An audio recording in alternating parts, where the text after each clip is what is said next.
What's up, everybody? Jason here, Morph, Mixology, Reptiles. Welcome back to the channel. I have to, straight off the bat, because he told me not to, call out the show's sponsor, Herbert from HAPPIE Reptiles, because he was, in fact, not first. So the comments don't lie, Herbert. I can see how the order that this happens. No, I'm just kidding. I'm just giving you a hard time. Black Smoke's up in here. Hey, Black Smoke, been looking into these starting back up. What do you mean, man? We missed, what, 2? Something like that? I was out of town. Nothing I can do about it. And then I had to cancel one for whatever reason. I can't remember why. Anyway, hope everybody's night's good. Oh, excuse me. I had to just, power down some McDonald's because I was running out of time. But we're here. So we got Doug Nacker tonight from Hissy Fit Reptiles. I've known Doug for a while, and he and I have talked quite a bit, but he's got kind of a story, and he wants to tell and kind of an update on where he's been, what he's been up to, and what he's doing. So we'll bring him in just a second. Let me cruise through the comments real quick, make sure I didn't miss anybody. Let's see. Usual suspects as always. Oh, yep, Herbert's upset. So anyway, yeah. We'll let people start rolling in a little bit here. I'm sure we're gonna maybe be a little bit light on the viewers because I have missed a couple, but been busy. First clutches in the incubator, that was awesome. Got a couple more here to go pretty soon. Gonna do some more pairings, actually probably tonight. And yeah, season's off and running. So got some exciting stuff coming for sure. As always, thank you to Herbert as the show sponsor, the live sponsor in that. His information, if it's not already, I'll make sure I'll start putting it in the description so it's down there. Got to do a plug. I don't know if you guys saw the video last week. I do a plug to HAPPIE Watch. Last week's video, freaking sweet. That code will be the first link down below to happiewatch.com. Promo code Mixology, all one word, for $15 off your first HAPPIE Watch order. They've got some really cool designs, not just the Viper snake or whatever they call it. Admittedly, I really like the watch. Don't get me wrong, I'm a kind of watch guy anyway. But if you didn't see the video, go watch it, first of all. Secondly, this one in particular is a little bit hard to read just because of the design of the hands, because it's 2 separate dials. And in this case, they're supposed to resemble fangs, and so they're curved. And so you got to look at the tip of the curve, I guess, is where it's pointing to. So, but it's kind of a showpiece, so it's pretty cool. But I'll link that video down below as well, so make sure you go watch that from last week. But that's enough about me. We've got people rolling in. Let me check the comments one more time real quick. Wizzy818, biggest project of the year. I don't know, man. Hopefully we actually hit on the Dreamsicle this year. That would be nice. Some more clowns. I'm not doing a lot of, I guess, big deal stuff is the best way to put it. It's not going to be nearly as visually appealing as last year. No visual ultramels, that kind of thing. We got some pieds, clowns, hypo, quite a bit of hypo this year. But this year I'm making a bunch of double heads and some holdback stuff. So we'll see. I got some cool things coming. Hopefully I can hit another Sumapide since our other one didn't thrive, sadly. So I'd like to hit another Suma and some Dreamsicles, but we'll see. Got it coming. We'll get to the rest of these questions here in a minute. I don't want to leave Doug just hanging in the shadows, so we'll bring him in. Doug Nacker. Hey, Jason. How's it going? Good, man. Thanks for coming on. I know we've been trying to coordinate this for quite a while. Yeah, no problem. My schedule's been nuts, and I like having people on the schedule ahead of time, so that it's not like they're not blindsided. If there's any adjustment in the schedule we need, we can. Yep. But then I end up making the mistake of booking people 6 weeks in advance. I just booked into the 3rd week of May today, and I'm I need to slow that down a little bit, 3 to 4 weeks out, but then I forget to get more people and I realize, oh crap, I don't have a guest coming up. So yeah, it's kind of a balancing act, but go ahead. I think I might do a disclaimer right off the bat. Pardon the background. So initially I had this over a little bit farther, but I think where I was at was causing some internet issues. Oh, weird. So yeah, I think it was just not catching the right Wi-Fi. So my Yeah. laptop doesn't have like an Ethernet port, so I can only do Wi-Fi. I never bought a thing for it, so Well, let in me ask progress. In you. progress. So. Well, since this question's already set here, what? And then we can get into the background and what's going on. But for you, biggest project of the year? Anything For on me, the docket? For me, biggest project of the year is probably my Scaleless head stuff. It's actually kind of very similar to your Scaleless head stuff you have going on. I have a pastel Enchi Scaleless head male that I paired with a pastel Scaleless head female. Okay. Now, a couple years ago, I had like 15, 16 females that I had going, and I was probably by this time I would have had probably about 20 or to 30 of females going. But because I did the whole sold my collection thing a couple of years ago, now it's just kind of like my stragglers that I still have, kind of, if you want to call them that, I guess. So right now I have 3 breeding females. I think actually all 3 of them are going to go for me. Sweet.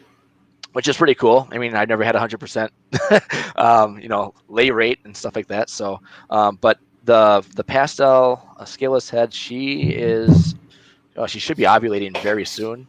I think I felt 7 follicles in her or so from that pairing. So it'd be cool to see some Scaleless, obviously. That's what I'm hoping for from that. I know you deal with the Scaleless a little bit, so maybe if that topic comes up later on in this session, that'd be cool. I would hit on that a little bit. Yeah, absolutely. And then I have a Mystic Het Desert Ghost male.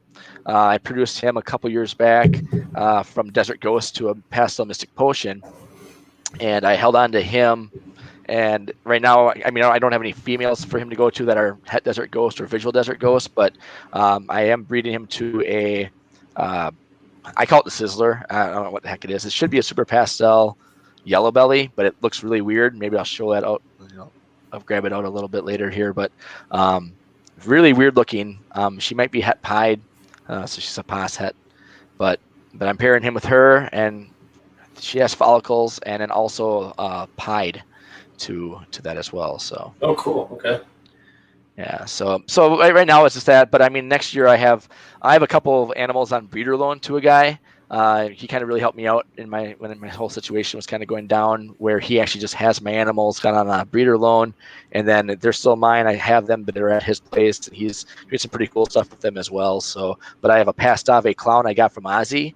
She's like a 9 egg layer, proven breeder for him, and he's like, yeah, she throws some crazy fader type stuff too. So, wow.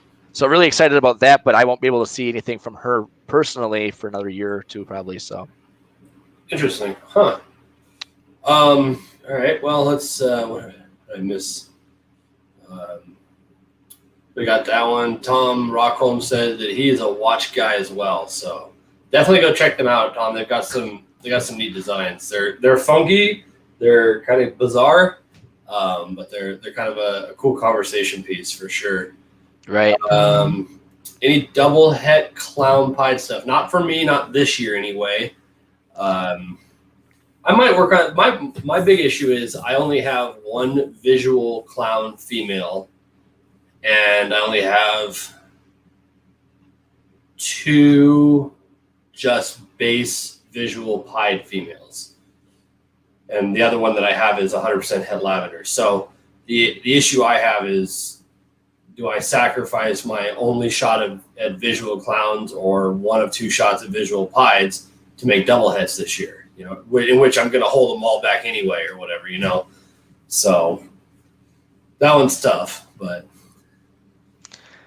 For the double het clown pied stuff, that was actually one of my last clutches before I kind of announced I was getting out of everything, and I hit on some pieds and some clowns in that clutch, but I totally missed on the clown pied stuff. The guy who was doing that breeder loan with a couple of those animals that I have, he actually bought a lot of my stuff, and he bought my pair of double het clown pieds, so he actually has them breeding, and I believe he said he's got follicles in them, or in the female anyways, and so I might actually make a trip over to his place. He's not too far from me, and kind of do like a rehash, and hopefully when he does his egg cutting and whatnot, we might see some clown pied stuff on that clutch, so that'd be kind of cool. I mean, it won't be my stuff, but at least it was kind of like, I started with it, and he's got it now, so.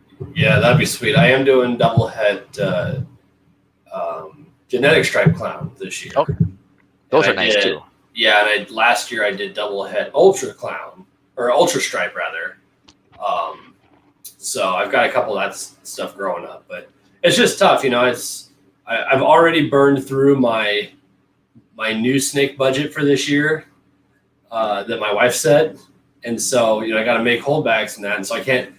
And to be frank with you, I can't just go out and buy 100% double het breeder female or something. I just don't have that kind of funds and whatnot. So even if I were to buy into the project, I'm still 3-4 years out. I do have a male that it's a cinnamon leopard pin yellow belly het pied posset clown, or het clown posset pied, one way or the other, male, something like that I'm growing up, that I picked up actually in a trade deal.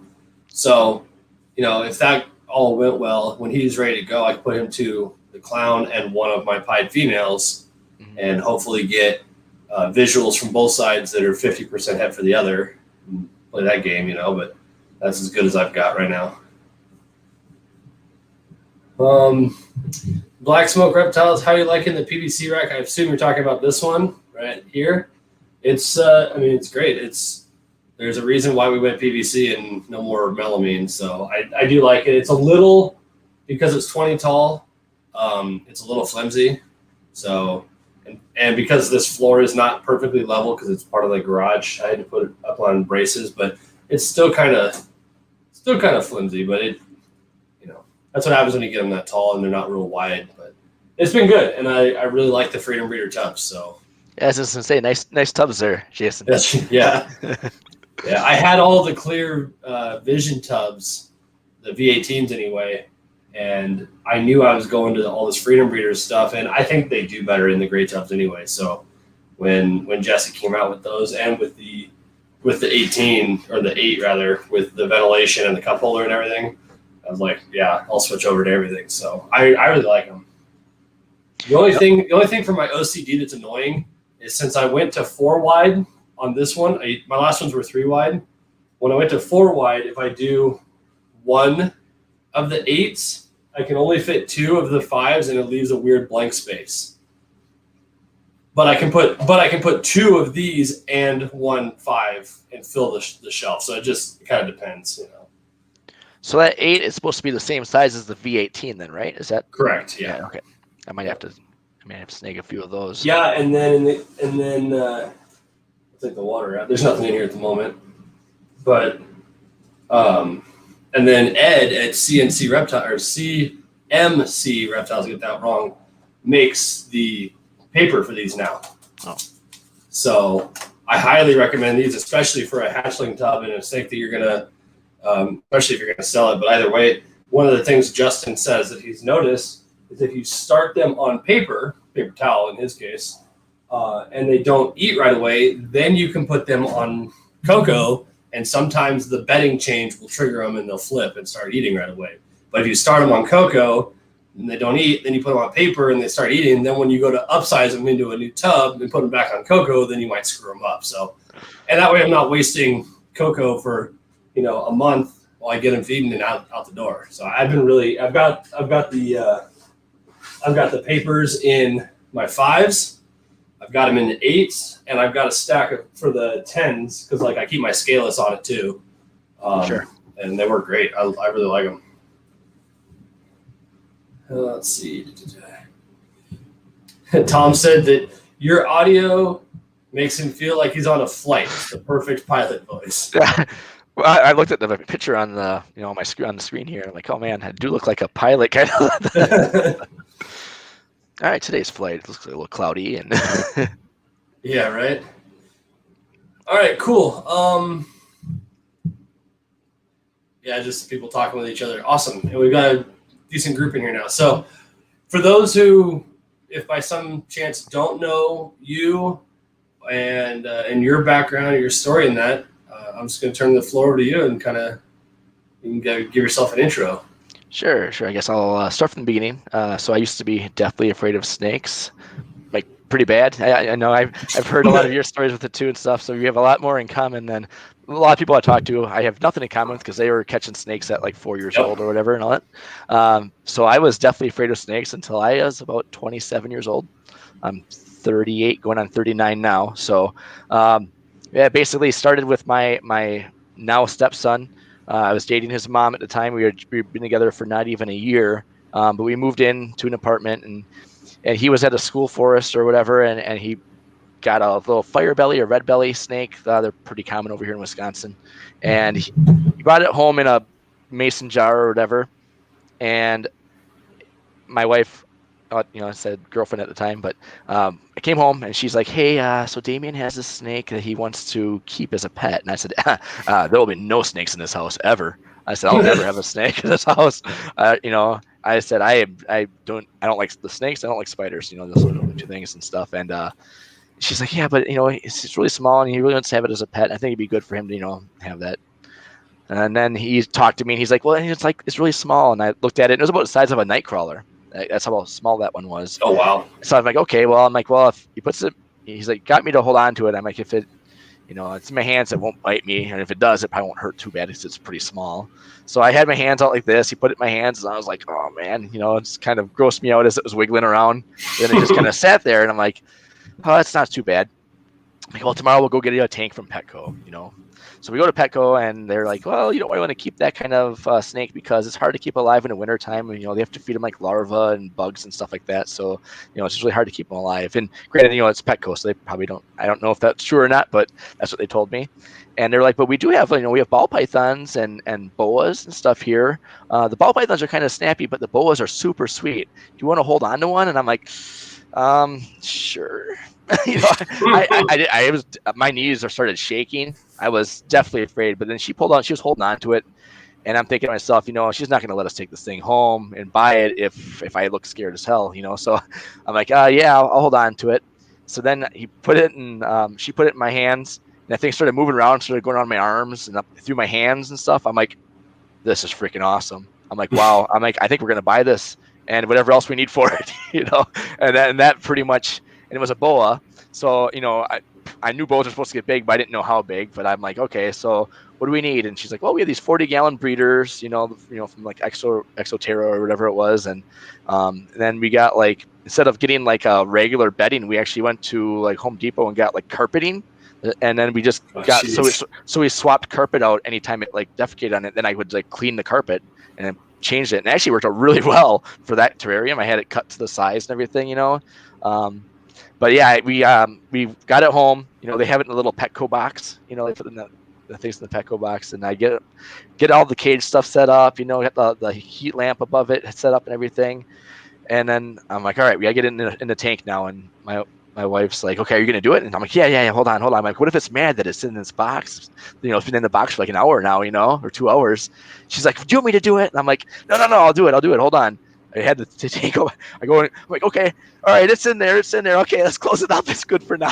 Because obviously I was not over my fear yet. I thought it was cool. And so it was a major impulse buy. And then I just started like crazy looking at YouTube videos and stuff. I was like looking up boa, best boa enclosure ideas and stuff like that. The best way to feed them and all that kind of stuff, because at the time, my whole reptile world, the only thing that existed was Petco, PetSmart, and these YouTube videos I was watching, and that was it. There was no NARBC or crazy morphs of anything like that. I had no idea. Well, then my wife comes home one day and she's like, "Hey, there's this guy. He lives in Wausau here, which is where I live. She's like, his name's Garrick DeMeyer. I guess he's some snake guy. So if you have any questions, we could probably just talk to him and ask him some questions and stuff because he seems to know quite a bit about them and he has them or whatever." I'm like, cool. And she had websites. I went on this website, royalconstrictordesigns.com, and I'm like, oh my God, these things are just amazing. Featured at that point, this is 2009, featured on his site at the time was a killer clown sitting right next to a pastel clown. And it said, rare killer clown, pastel clown combo. And then he also had some other like rare stuff at the time, which is now it's totally, everybody's got stuff or whatever. But yeah. I'm like, oh my God. I'm like, that thing looks cool. I'm like, I know I didn't want to get a ball python, but I would get that killer clown. That looks so cool. So I called him up, and he's like, "Well, I have this open house thing coming on. It's kind of like his own personal Tinley or whatever you want to call it, or a reptile show where he just had his stuff set up. He had people come over. He had snacks and soda and stuff like that, and then you can kind of look at his stuff, and then you can buy something if you had it for sale or whatever. And I said, well, that killer clown looks pretty cool. I wouldn't mind that, And he's like, well, he's like, that if you're just getting into ball pythons and snakes in general, he's like, I probably wouldn't go with that right now because it's kind of expensive. Those are going for about $12,000 a piece right now. And I was like, oh my God, okay. So I bought this boa for $100 at Petco. And I'm like, Yeah.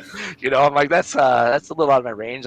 My car costs less than that. So, I'm like, okay. So I guess that's out of the question.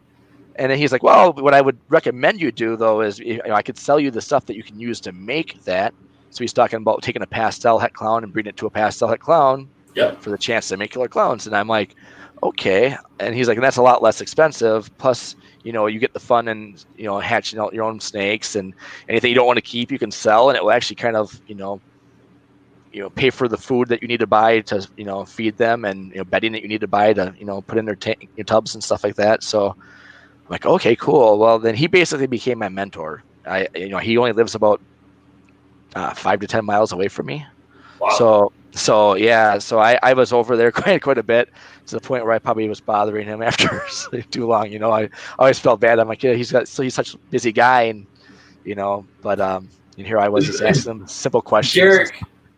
Garrick's that quintessential Midwestern Wisconsinner, though. Like, I don't know that you could piss him off. No. I've seen some side of him that he's such a humble guy. Yeah. But obviously we have conversations like, oh yeah, it's kind of.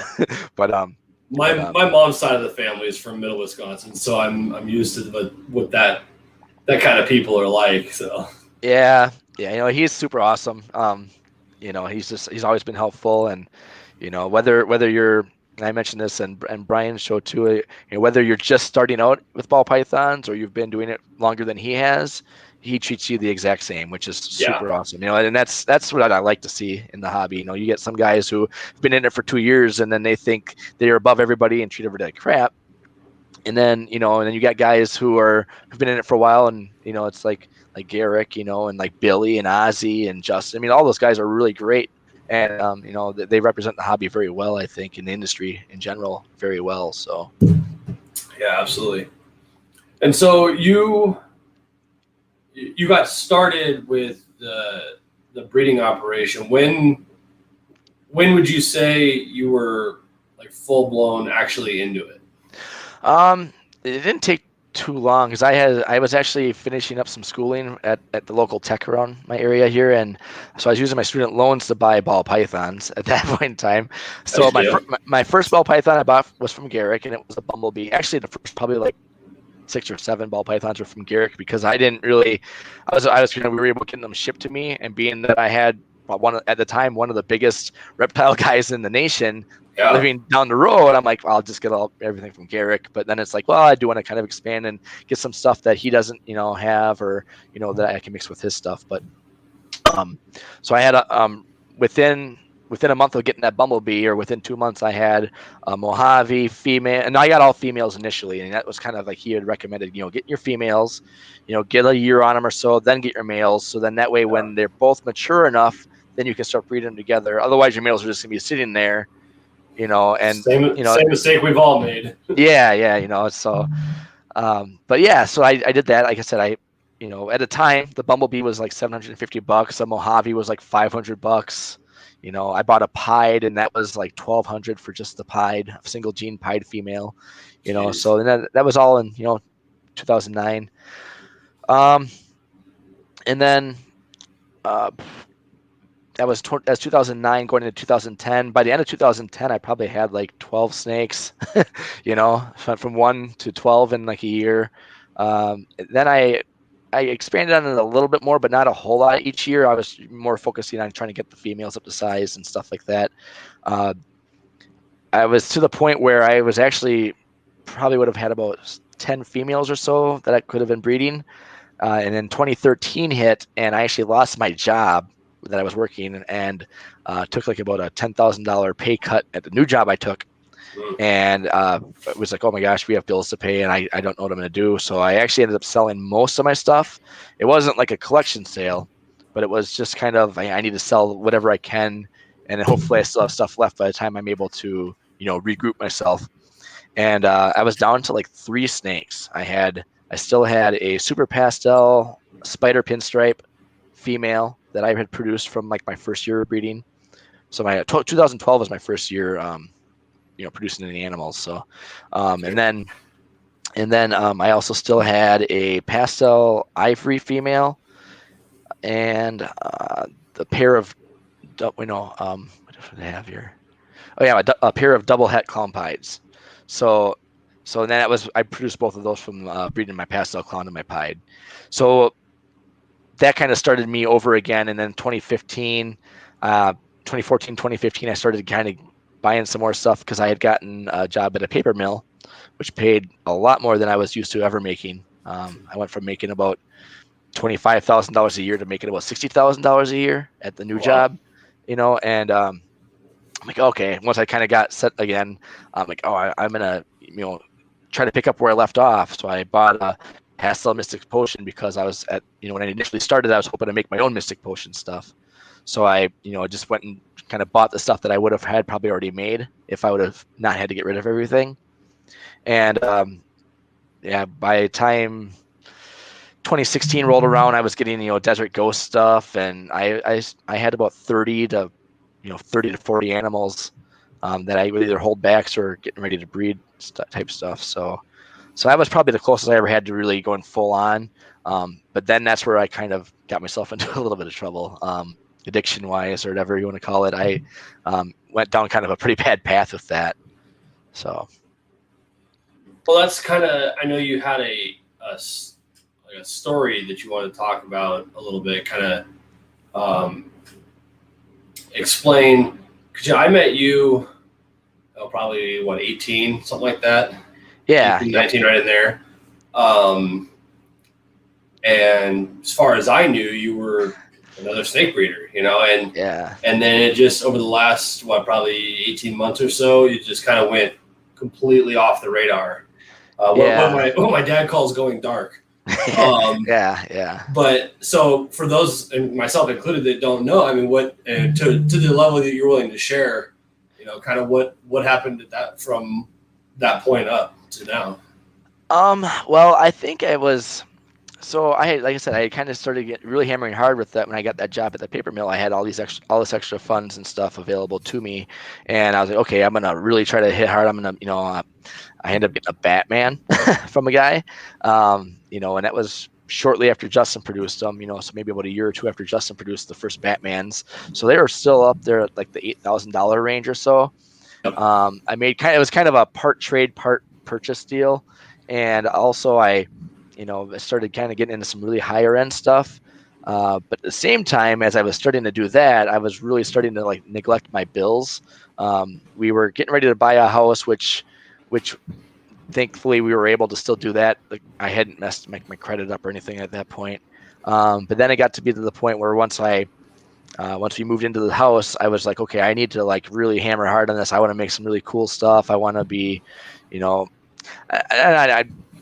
don't want to say it's a jealousy thing, but it probably kind of was, to be honest with you. I mean, you got guys like Miguel who basically like, yep, here's Miguel, awesome dude. I talked to him a lot when he first started out, and he's hard to get a hold of now, but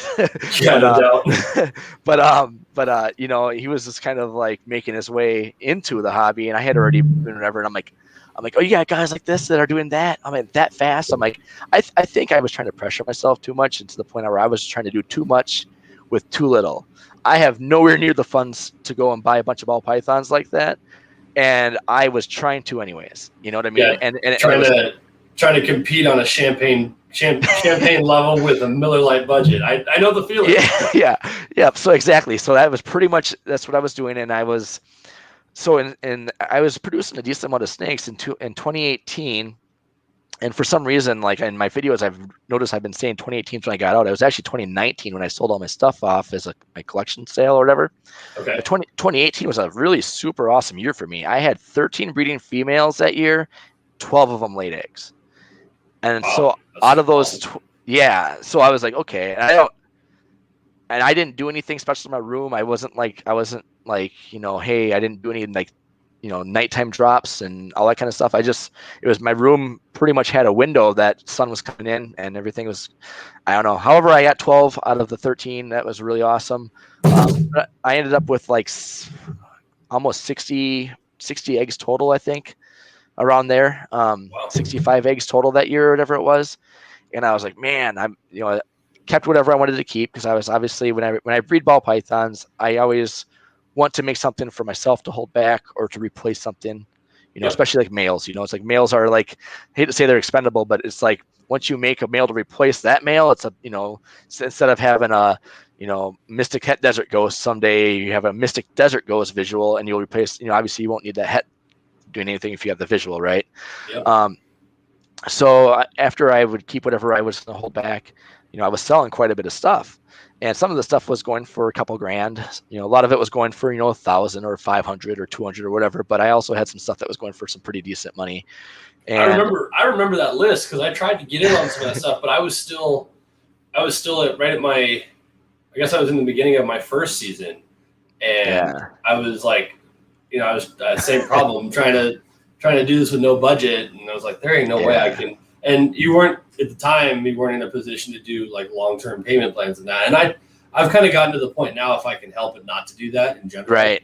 It's like I feel like, not to interrupt, but I feel like at some point you have to have enough of sense to say, look, I mean, obviously I'm capable of producing nice stuff, and I'm obviously making money. So if you look at $10,000 worth of racks, and then you ask somebody for a 60-day payment plan on a $1,500 animal, like it looks kind of sketchy or kind of crappy in my opinion. I give Justin a ton of credit because he's very willing to work with people, especially as repeat customers, and that which we are. That Super Fire Pied female and the Pied Het Desert Ghost male that I recently got from him, both of those he actually offered me on 90-day plans with the 20% down or whatever it was, right? And it was each one was, I really hate to do that, but I appreciate it. And it was one I knew with the way his stuff gets sold that if I didn't jump on it at that moment, it wasn't going to be there, right? And so I did it, and like 6 days later, the rest of the money I was waiting for on one of my payment plans comes in. I struck the check, paid him off. So it's like I appreciated the ability. It's nice having that little bit of safety net, but I try to be like, if I have the ability, there's something I want, if I can't have it done in the 2-week period or this 30-day period, the longest, like I don't even ask anymore, Sure. And I feel like that's the right way. And I know when you're getting started in a new collection and you're brand new, or you're not producing a ton of animals, or you're not producing a bunch of high-end stuff yet or whatever, I totally get it. We do payment plans here too. I'm not fight or going against that, but I do think when you get to a certain, I guess, level, lack of better terms, you need to be able to just say, hey, I want that one.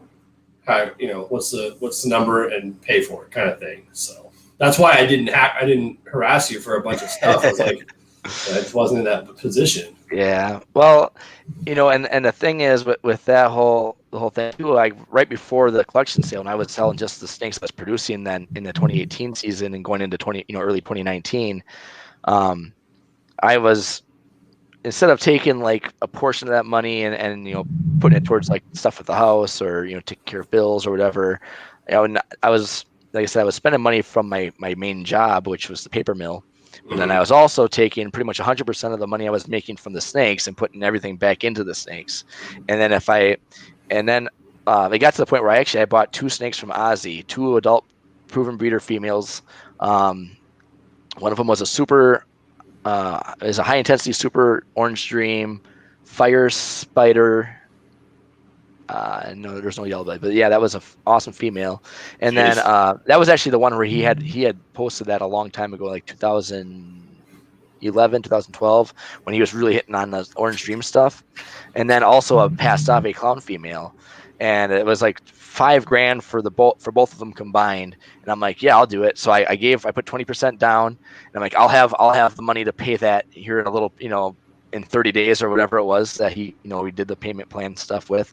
And I figured I was going to, I'm going to sell this and I'll keep some money from my job and whatever. Well, then it ended up being where I didn't have the money, and I ended up pulling out a high interest loan to pay off the rest of that, which wow. So I needed like I had $2,000 that I was able to put down or pay within the, that time, but I was missing out on like $3,000. I'm like, well, I'm not gonna, not pay them.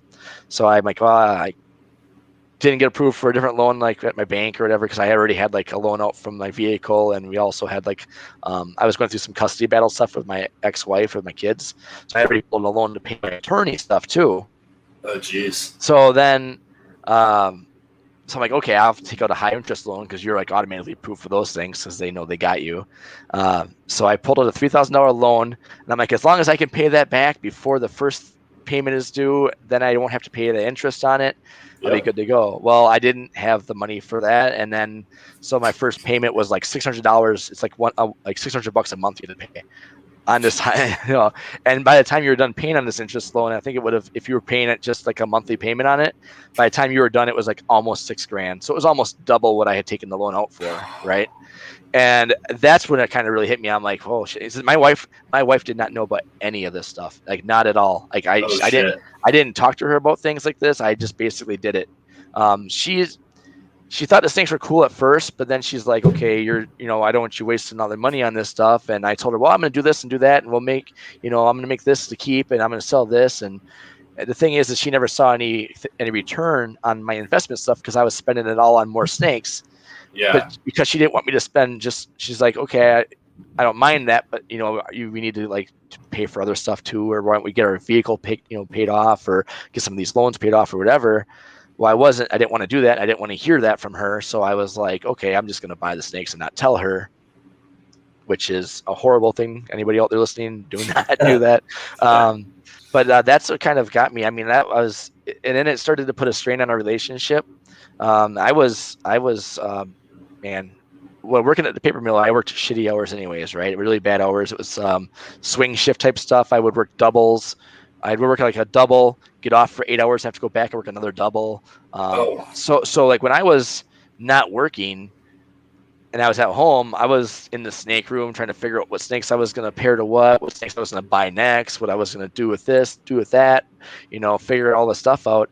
And, lo and behold, my wife and the kids were basically spending time without me because I was, too wrapped up in what I was doing with the reptile stuff to realize that I was already straining my relationship with my kids and my wife, and to the point where she didn't even like, we were on the verge of divorce by the time I actually started to get rid of my collection. And that was a big part of why I like, and I didn't realize it at first. I had conversations with some of my friends that I talked to like on a pretty regular basis. And I'm like, if I had to choose between, my snakes and my wife, I would pick the snakes because at least they don't bitch at me about everything I do. And,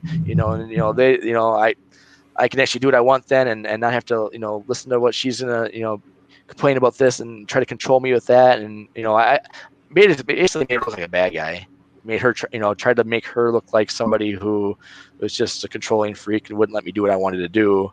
When in all actuality, I was being selfish as all hell. And it took a while for me to realize that. It took me actually selling the collection or most of the collection and stepping away and just kind of taking a look at myself, kind of like kind of like one of those out of body things where it's like you got to kind of take a step back and like look at that person and be like, who the hell is that? Because that's not me. And in the camera, to everybody watching my YouTube videos and all that kind of stuff, they wouldn't have known because camera rolling and hey, it's Doug from Hissy for Reptiles. Hey, this is what you got going on today. Da da da. I didn't talk about personal stuff, and I didn't ever feel the need to ever do it because I'm talking about snakes. I'm showing off these snakes, that snakes, what I'm getting. Yeah. Everybody's like, wow, he's getting some awesome stuff, and that was all great. But who I was as a person behind the camera was not who I wanted to be.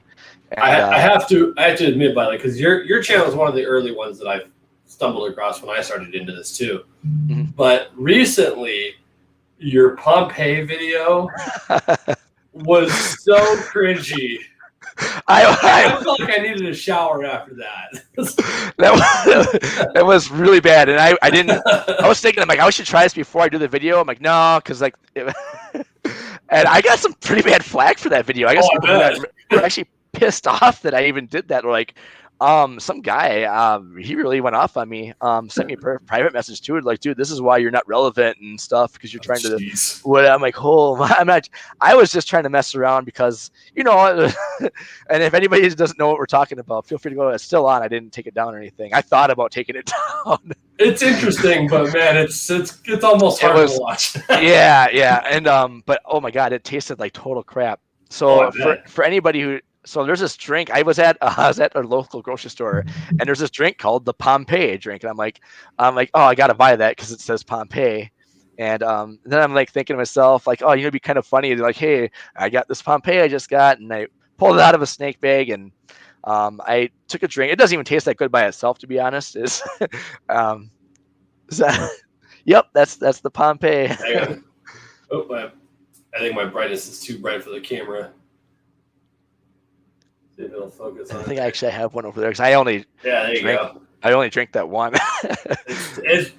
Yeah. It's not that good anyways, but then I'm like, okay. Well, it's an IPA to begin with, so yeah. I'm more of like a Bud Light, Miller Lite type guy or whatever. So it's been Heineken and Alaskan Amber tonight, so I'm actually just drinking water. So yeah.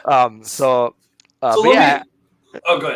Oh, I was gonna say I just basically took a bunch of ingredients, like ball python named ingredient type stuff, like sugar, butter, banana,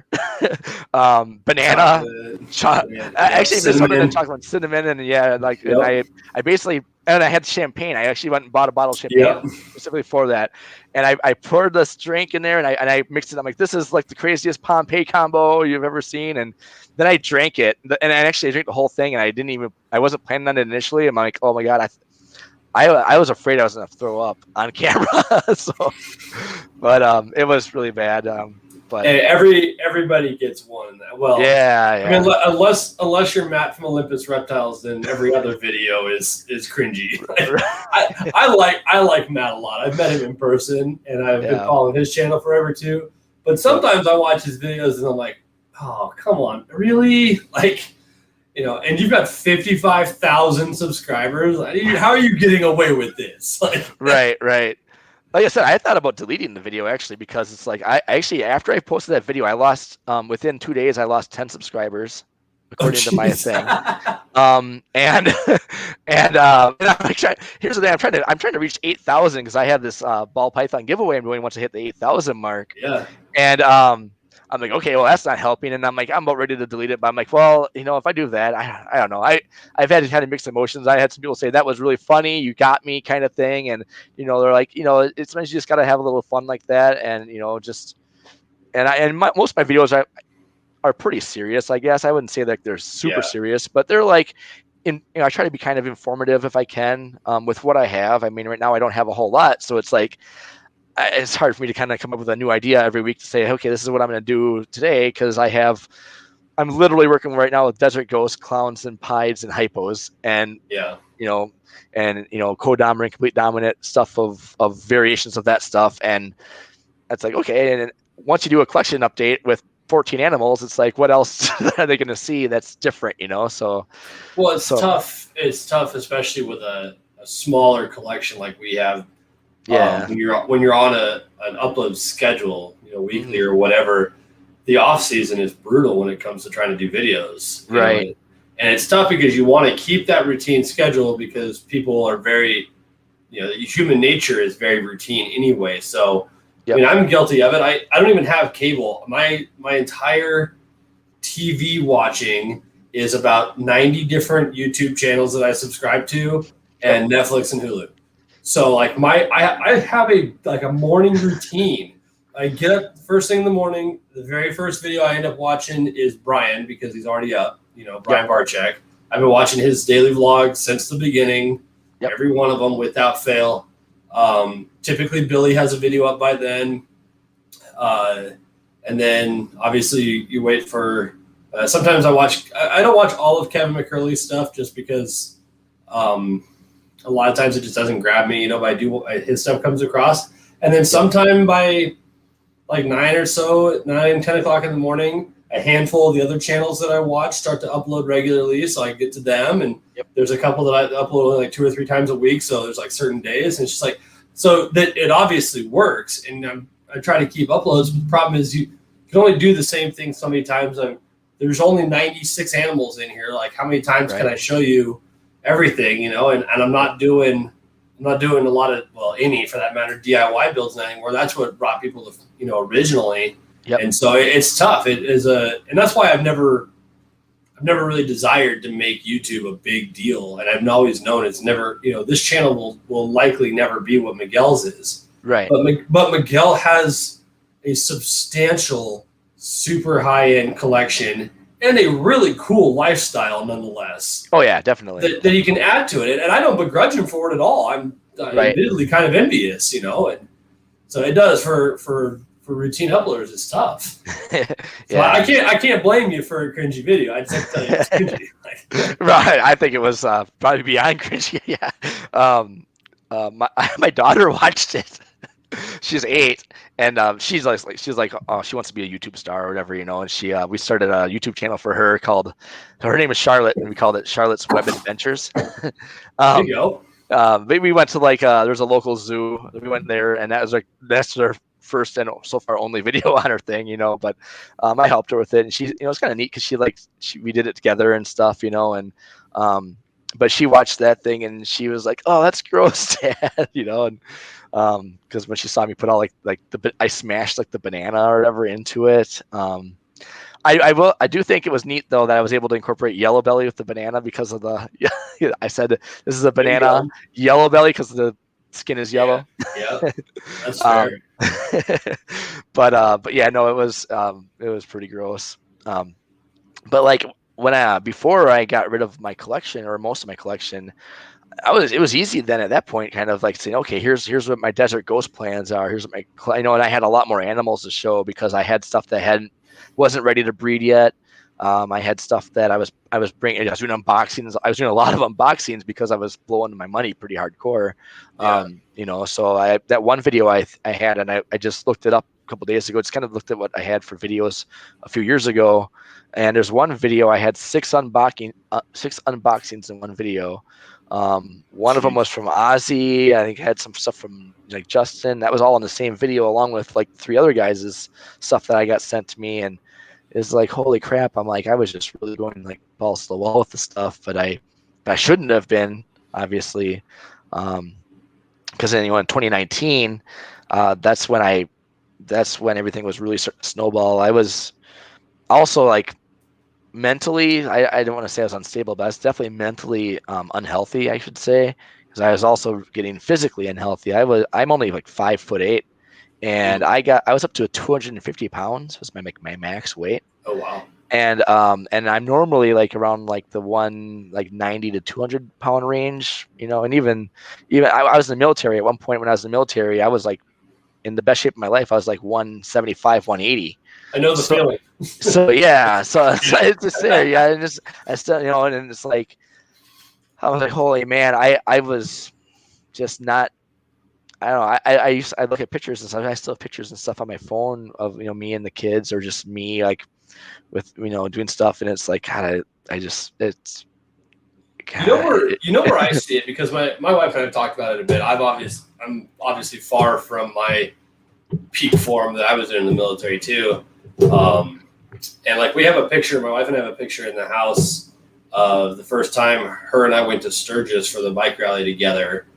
And I was relatively fresh out at that point. So I was still in decent shape, 6'3", 200, something like that. And my wife was in great shape and whatnot. And we look at those pictures. First of all, we look crazy young, even though that was 5 years ago. Right. Sure. But I noticed it, funny enough, I noticed it in my face. Yeah. Obviously you're not toned like you used to be, but that's where I noticed it immediately, was in my face. You can see the weight in that there. So it's tough. It's tough for me. I'm a results oriented kind of guy in general. So that's why a gym membership has never worked for me. And I need to get past that in my head, because I go for 4 days. Great. Yeah. I feel great when I'm done or whatever. And I like the sore feeling, and I like to feel like I'm actually making some progress, but you look in the mirror on the scale and nothing changes. Right. You know, and they say it takes 3 weeks to make or break a habit. And my attention span is not that long. Yeah. So that's always my issue. And then in my wife's case, the problem is I work shift work. So I work five shifts in 4 days, everything from 5:30 in the morning start to 10 p.m. night start, all in the same week, you know? Sure. And so that obviously does a toll on the body. And my wife works shift work with the hospital, and you know, we've got almost 7-month-old daughter now, and she's pregnant with our second. So she doesn't have the capability of doing anything about it anyway. You know what I mean?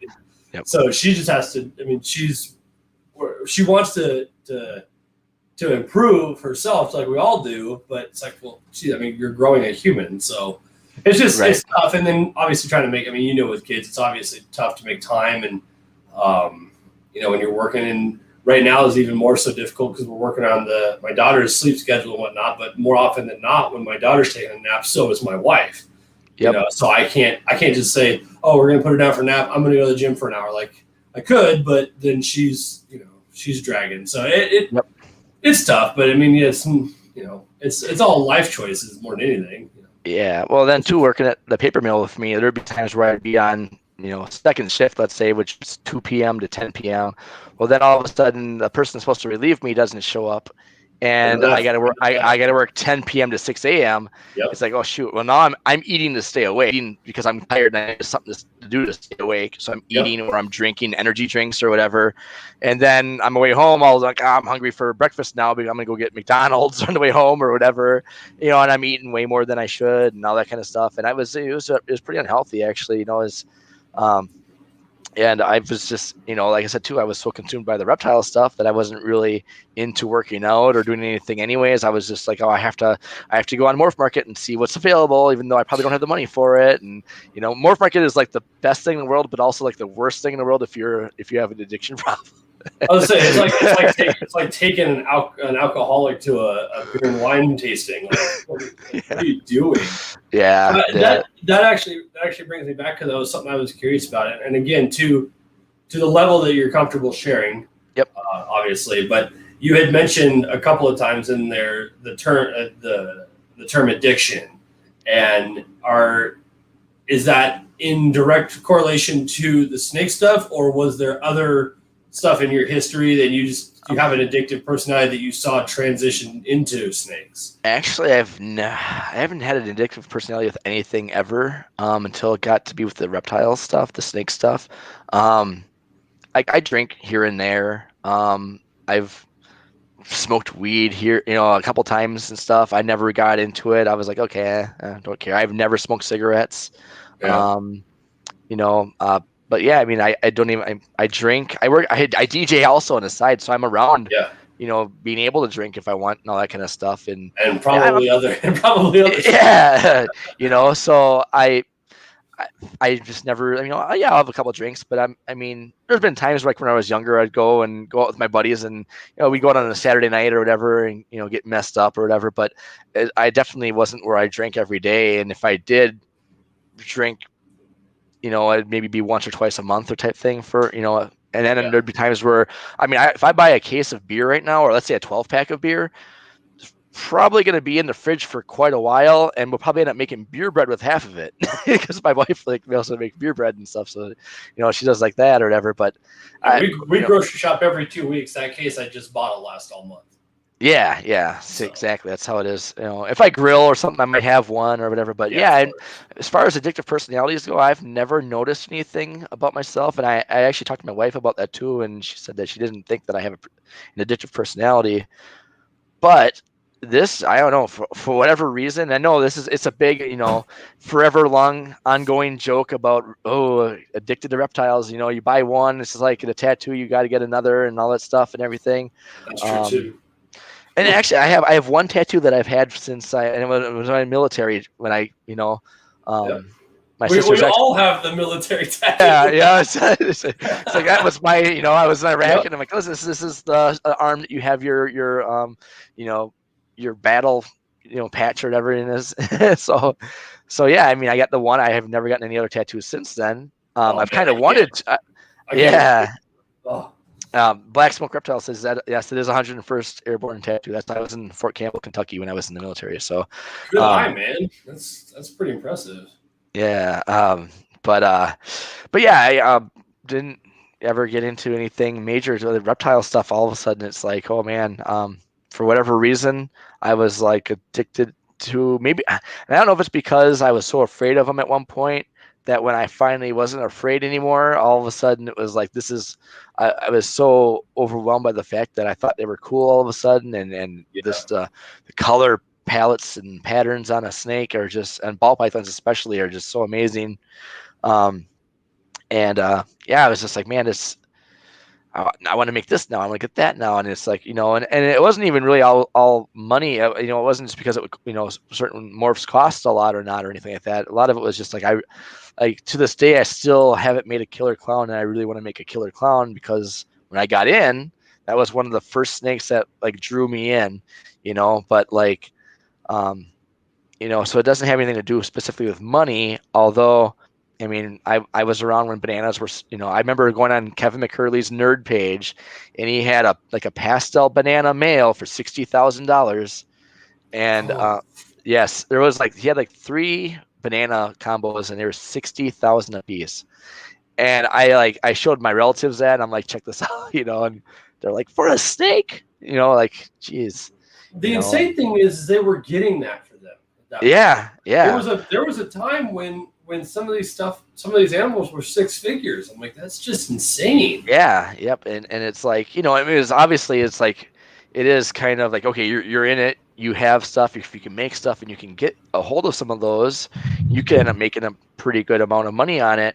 Yeah. Which is obviously, I would rather breed ball pythons than work my job that I work on a full-time basis, but realistically, unless I'm going to pull out $100,000 loan to invest in top-notch, high-end ball pythons, it's not going to happen overnight. It's going to take, probably a decade, to get to.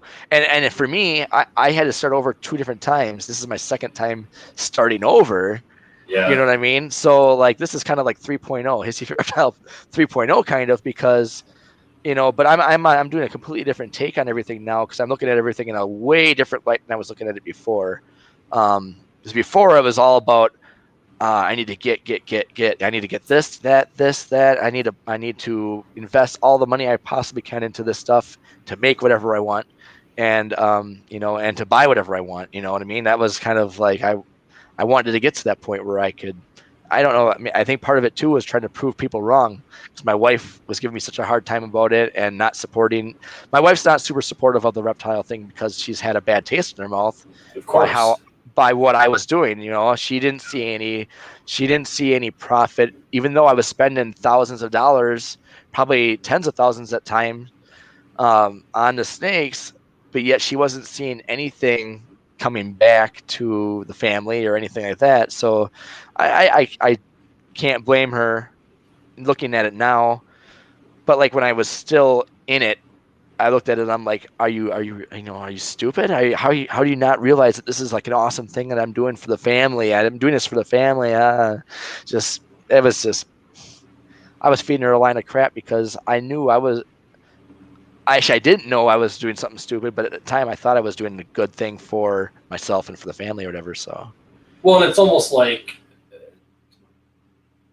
to compare, I guess it's similar, and we use the term addiction, but it's very similar to a gambling addiction, or to a lesser extent, somebody that's into sports betting, that kind of thing.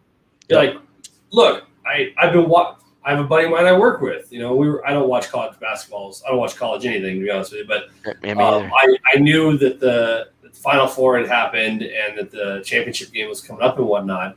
And everybody and their mother has been saying from the beginning, or from the middle of the season, that Gonzaga was going to go all the way and it's going to be the first undefeated team since '74. And so on and so forth, right? And I talked to him when I went to work the other night. And he's like, no, I'm putting money on Baylor and on the points and this, that, and the other. And he hit it. But the problem is, you just try to start justifying that to your significant other. Like, look, I know what I'm doing here. Obviously, it works. Like, they say the reason that jackpots hit at casinos is to entice you to try again. And so I think that's very much part of it. And that's one of the things I appreciate in a lot of other people's videos and Instagram pages and stuff like that is you can definitely tell. It's obviously a two-way street, but you can definitely tell where the supportive significant others are, where, like in your case, where you just flat weren't including her or telling her what's up, or the ones that are trusting but not involved. You know what I mean? Yep. Because you can kind of see how their presentation, their customer service, their willingness to sell, the care of the animals, the collection, everything starts to show, because they're either trying to do it behind somebody's back, or they've got full support, or in like my case, my wife this year we put a limit on how much we were going to spend on new animals, and I've long since blown through that already, but we're done, Right. And because she can see you look at the room, she can see the value of it there, but she has to be the part that kind of keeps me wrangled in, because I see the value in continuing to invest and move forward and buy more stuff in that. But I also have to realize that the whole purpose, I say the whole purpose, but one of the main goals of getting into this after we got over our fear of snakes in general was I saw the potential for it to be self-sustaining and to actually make money, in the sense that we could bring it home into the household, help pay off some debt, start college funds, that kind of thing, and just kind of supplement our lifestyle. Yep. And so she's still looking for that. We're into our third season now. We did the major facility upgrades. She was really proud of how everything went last year. We did really well. I accomplished everything we were shooting for. She said, all right, fine, we've done that.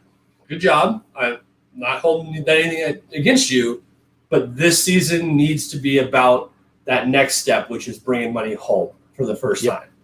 Right. And you need that kind of like check and balance, so to speak.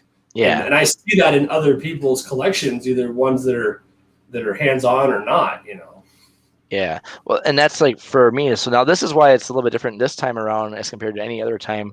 So I basically, so when I had gotten, at the point where I was making, hey, I'm getting rid of the collection, I'm selling everything. Kind of came at a good time anyways, because actually I had hurt my arm. I actually tore some ligament in my arm, and then a piece of bone shattered in there as well. So I was actually out of work for a decent amount of time, and I wasn't actually able to go back to work at the paper mill because I had to pass all their tests that they had. There's like 90 things I had to do, and if you didn't even pass one of them, they wouldn't let you come back. So, wow. Or maybe it was 60 or whatever. But I couldn't swing a hammer over my head like a sledgehammer. I could do a lot of the other stuff, but the over the head thing is like really hurt coming down. And like, oh, we're sorry, we can't let you back to work. I'm like, well, I was already at the end of my short-term disability, and I had gone through most of my animals. But like during that time when I was on short-term disability, the ball pythons I was selling for the collection sale was really helping supplement, and helping pay the bills, and just kind of being away from that to the point where I was like, it was the point where it wasn't even fun anymore, and it was I had gone so hard into it, and then when I did the collection sale, it was like I don't care. I stopped watching YouTube videos. I wasn't even watching like Justin Kabelka's videos, and his always have amazing looking snakes in, but I didn't even care to see what was even coming out at that point in time. And I still obviously cared for the animals and stuff. I mean, I've had pets since I was little, and hamsters and all that kind of stuff. And I always, took care of the animals and stuff, but it was like, I'm just not into worrying about anything. Weird not going to Morph market, and stuff like that to see what was out there, and then it was to the point the Scaleless head stuff. A buddy of mine, I sent those over to him, and as I really wanted to have a Scaleless ball python as a pet, and it was something, I'm like, okay, I got this. I want to get a Scaleless. It's kind of neat, like definitely something to talk about when people come over that haven't ever seen a Scaleless snake before, to show, hey, check this out, and so I'm like, well, I don't have to buy one. I can make one with this combo. He was like, okay, I'll take the stuff down. I'll breed it here. We'll split this clutch kind of thing, and then, anything we sell, I'll split the profit with you and stuff like that. I'm like, that works for me. Well, then it got to be where he was producing enough stuff where he didn't have enough room for it there anymore. And then he was kind of getting weary about the Scaleless thing because people were like, oh, well, the females still haven't laid eggs. And, and we still haven't seen a female Scaleless on eggs yet or whatever. And so I'm like, all right, well, send them back. I'll just, figure out, and I'll sell them, I guess, or whatever. So I had him send them back, and I told my wife to say, just so you know, there's some snakes coming in the mail. Don't worry, they were mine already. I didn't buy new ones or anything, And she's like, okay. And she's like, what are you gonna do with them? I'm like, well, I don't know. And she's like, well, weren't you gonna breed it with him and stuff? He was just gonna take care of it. And so yeah, but not anymore. She's like, well, why don't you just breed them then? And then it's all yours anyways.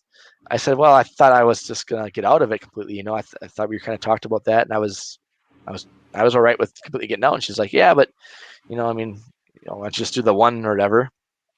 And I said, well, I do have a few other ones I haven't sold yet. I could do a loan thing with that as well. It's another guy, and she's like, well, whatever. She's like, as long as you're not like going all out or anything. And then one day I was at work, and the job I have now, I'm on like a route delivery type stuff. So I'm on the road a lot. And I was thinking to myself, you know what, like, thing with her, she's never seen any of the money come in, right? She just saw me spend. She didn't know what was coming in and what was going out and all that kind of stuff. And I was thinking to myself, what if I actually involved her and included her? I mean, she was kind enough to say, hey, why don't you just do the Scaleless thing or whatever, or I don't think she knows it's Scaleless, but she just knows there are two snakes, So, but she's, I'm like, what if I let her take control of whatever finances come through or all the money stuff, what gets spent and what doesn't get spent and all that stuff. And then I get back to having fun with just breeding. And that was what was always fun to me anyway, is I love putting the snakes in and, finding out that there's, females gravid, going to be laying eggs, then all of a sudden you're waiting, anticipate every day you open up the tub. Is there eggs yet? No. Is there eggs? No. Finally, there's eggs. It's like, okay, you pull the girl off the eggs, you throw them in a, in a bin, throw them in an incubator, and just that anticipation of waiting for those eggs to hatch. And, it's still to this day, one of the coolest things is just waiting for those eggs to hatch, and I'm so damn impatient. I cut. Sorry if anybody's non-cutter out there, but I cut my eggs. But I do too. So I wait till it's long enough and everything, but I've never had an issue with snakes dying in the eggs because I cut too early or anything weird like that or whatever. But it's like, that's what was always fun to me. I'm like, I have more fun not worrying about whether or not somebody's going to pay me what I'm asking or not, and all that kind of stuff.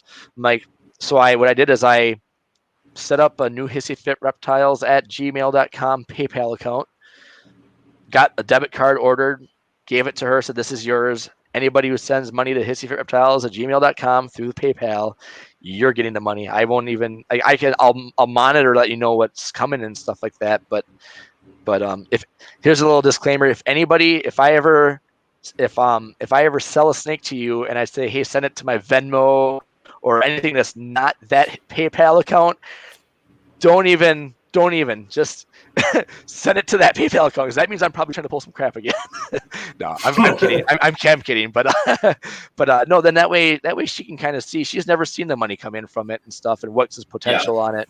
And then that way she doesn't have a lot of hobbies that are like, oh my gosh, this is expensive, and that she likes buying clothes, but it's not to the extent where it's like she's buying, hundreds or thousands of dollars worth of clothes every month or anything. And most of the stuff, and she does get stuff, it's for the kids or the house, and it's like, I trust that she'll take the money and use for decent purposes or whatever. I told her, obviously I need to be able to feed the snakes and stuff like that, and I don't mind just taking that out of my paychecks or whatever, because I don't have a lot to feed right now anyways, but once it gets to be, if I have more snakes or whatever, and then she's like, yeah, that's fine. Let's do it then, she's still weary though, because there's been times where even now, like, she's like, well, how many snakes do you have yet? I said, well, I told you this already, but I still have like 14 snakes, a lot, they didn't sell or whatever. And some of them I didn't want to sell because I had a high price tag on them on purpose. Cause I was really like, if I'm going to sell it, it's going to sell for, a lot, or it's staying here, Yeah. and she's like, well, I thought you weren't going to be getting into it big again. I said, I'm not going out and buying a bunch of stuff or anything. I said, I'm just, you'll know what's going to come in. I'll talk to you about everything that does come in. And like this year, I'm probably just going to take it easy. If I get anything, it might be near the tail end after I produce some clutches or whatever, but it's going to be fully with her support. I'm not going to just go and buy something off of Morph Market and not talk to her about it. I really, I really want to make sure I follow through on that, and I don't, so, don't get out of hand again, so. Yeah, no doubt it. And despite the fact that my wife and I are working on the Dave Ramsey debt-free journey in general in our personal lives, and that I could never in good conscience recommend to anybody that they take out loans or use credit cards to buy animals. Yeah. That's obviously, I mean, I'm not going to tell anybody what to do, but I'm certainly not going to advise that they do that. You know what I mean? Yeah. And too. And I I'm 100% just as agree. guilty. We just finished paying off a credit card that I know damn good and well had thousands of dollars of these animals on it, And, yeah. And that's, I guess I looked at it a little different. I mean, you can either go in, head first, just balls to the wall and put a bunch of money down, knowing, we use him as an example all the time, like Miguel did. And he's obviously doing extremely well, but he put a lot on the line to do it. Yep. The difference is he already had the capital to start, That, and you look at Miguel's support system too. Look how into it his wife is. His wife is kids, like, yeah. And his kids. And, he's got an amazing just ecosystem of this industry basically at his disposal with his support system and the people that he knows and the funds and everything. He's, He's props obviously, to him, he's obviously really good at networking and advertising and, social media in general. And it's something, and, he's one of those guys. It's true with a lot of entrepreneurs in general, but he's one of those guys that could probably touch into any industry and make it work and be successful, and I think that's awesome.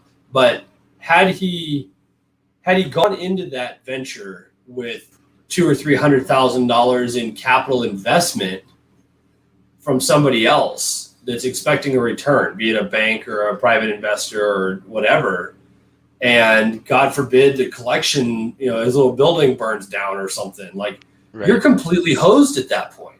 Yep.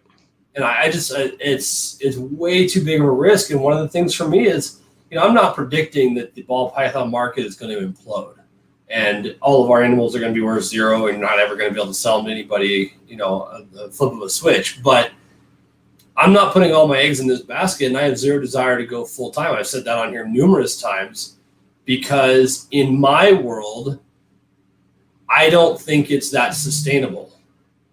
But that's because I'm not doing it at that level. If I were doing it at the level of Miguel or Justin or Billy or whatever, obviously you can't say that because they're doing it. They've proven it's sustainable at that level.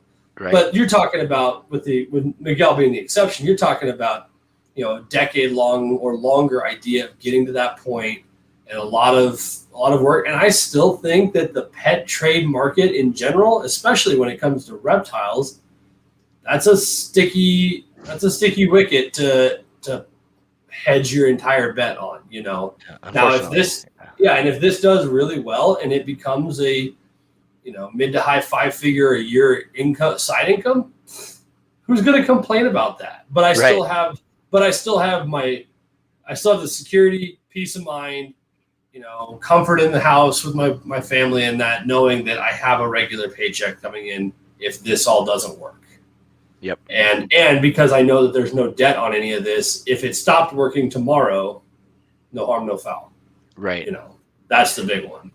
One thing I know I've had discussions with people before, and I'm guilty of at one point or another being like, oh man, Miguel's lucky because he's not lucky. He's strategic is what he is. He knows he's very business oriented. He has, before he got into ball pythons, he's already owned a handful of other businesses, Yep.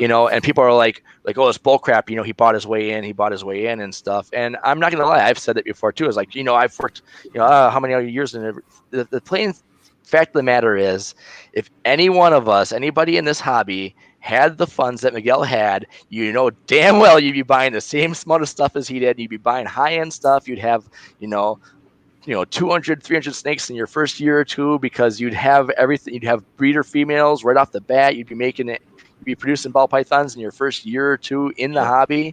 Damn well you'd be doing. I know I would have been, especially the way I was before. I definitely would have been, and he's doing what a lot of us want to do, and then people got to rip on him about it, and it sucks because he is a pretty awesome guy if you get to know him and stuff, and he's more than willing to help people and talk to people and stuff like that. He's not a jerk and people need to realize, I've not been to Tinley yet, and I'm gonna miss this one again this year if it happens. I've never been to Arlington, but one of the things a bunch of my buddies have said is the funny thing about those big shows is the money never leaves.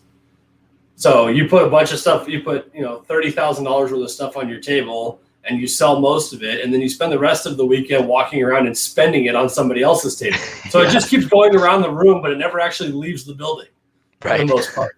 And so with that being the case, we don't know the numbers, obviously, and it's none of our business, but let's assume that Miguel spent $300,000 in his first year or two.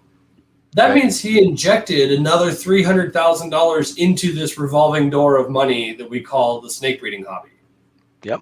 Which means there's that much more money moving around and opportunity for guys like you and me to get some piece of that with our, mid-range collection while they're up there playing in the stratosphere, but they're still moving money around. That's the whole point, Yep. Otherwise, that money would never exist.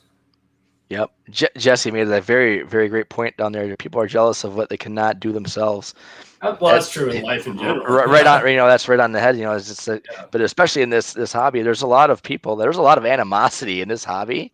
You go to any Facebook forum, it's like, oh my God, it's like how it almost makes me wonder how we're banding together to fight PETA and all these other people when we have so much animosity amongst ourselves in this industry, in this hobby, or whatever you want to call it, depending on how you look at it.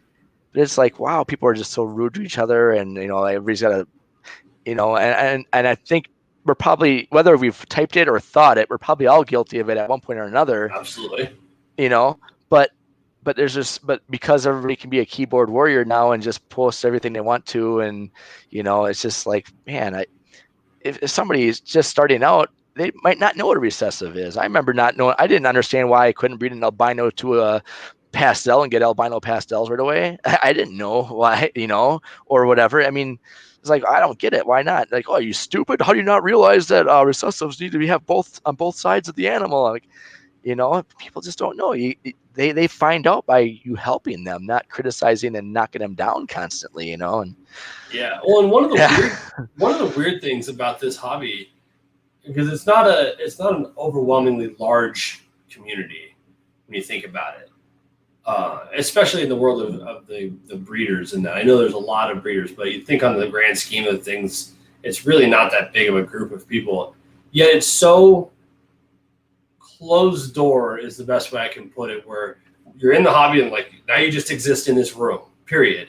And yet we elevate people to almost this level of pseudo celebrity status based on how much they've spent, what their collection looks like, or what they make every year, what we perceive as how much they make, on sales or whatever. And so there's like these weird pillars of celebrities for people to be envious of, but it's like hyper focused because the group that is elevating these people is really not that big, Yep. And it's weird. So I almost think it exacerbates or amplifies that animosity or jealousy or what have you, because it's so hyper focused.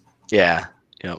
It's weird. It's a bizarre, and social media certainly doesn't help. I mean, it's no. just in general. So Oh, it's like even for me, I've never looked at myself as anybody, I'm not big name or anything like that, I mean, but the one time I had a Hissy Fit Reptile t-shirt that I had made up at the mall, like basically gave them my stuff and they screen printed it on it or whatever in like 10 minutes.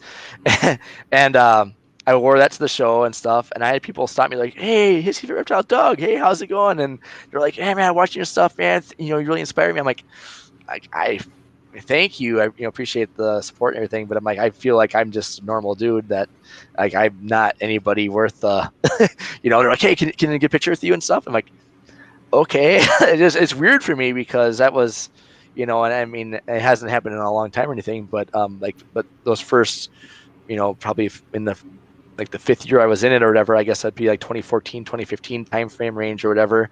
And, I had started my YouTube channel stuff around like 2009, 2010. So I've been around with YouTube around, Justin started his YouTube stuff in like 2008, 2009, but he's had some amazing stuff and he's evolved quite a bit, where me, I feel like I've kind of like staggered around the same level the whole time, but I'm like, oh, I'm not, I by no means am anybody who, thinks that I should be, at like any celebrity status or pseudo celebrity status or anything like that. That's for sure.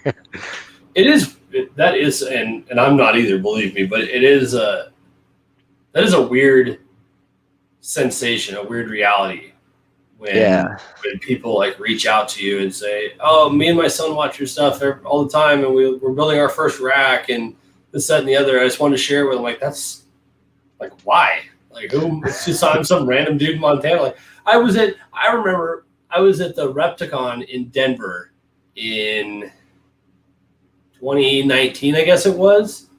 I remember because that weekend is when I crossed 1,000 followers on Instagram, right? And that was like a huge deal for me. And I was wearing my very first logo at the time.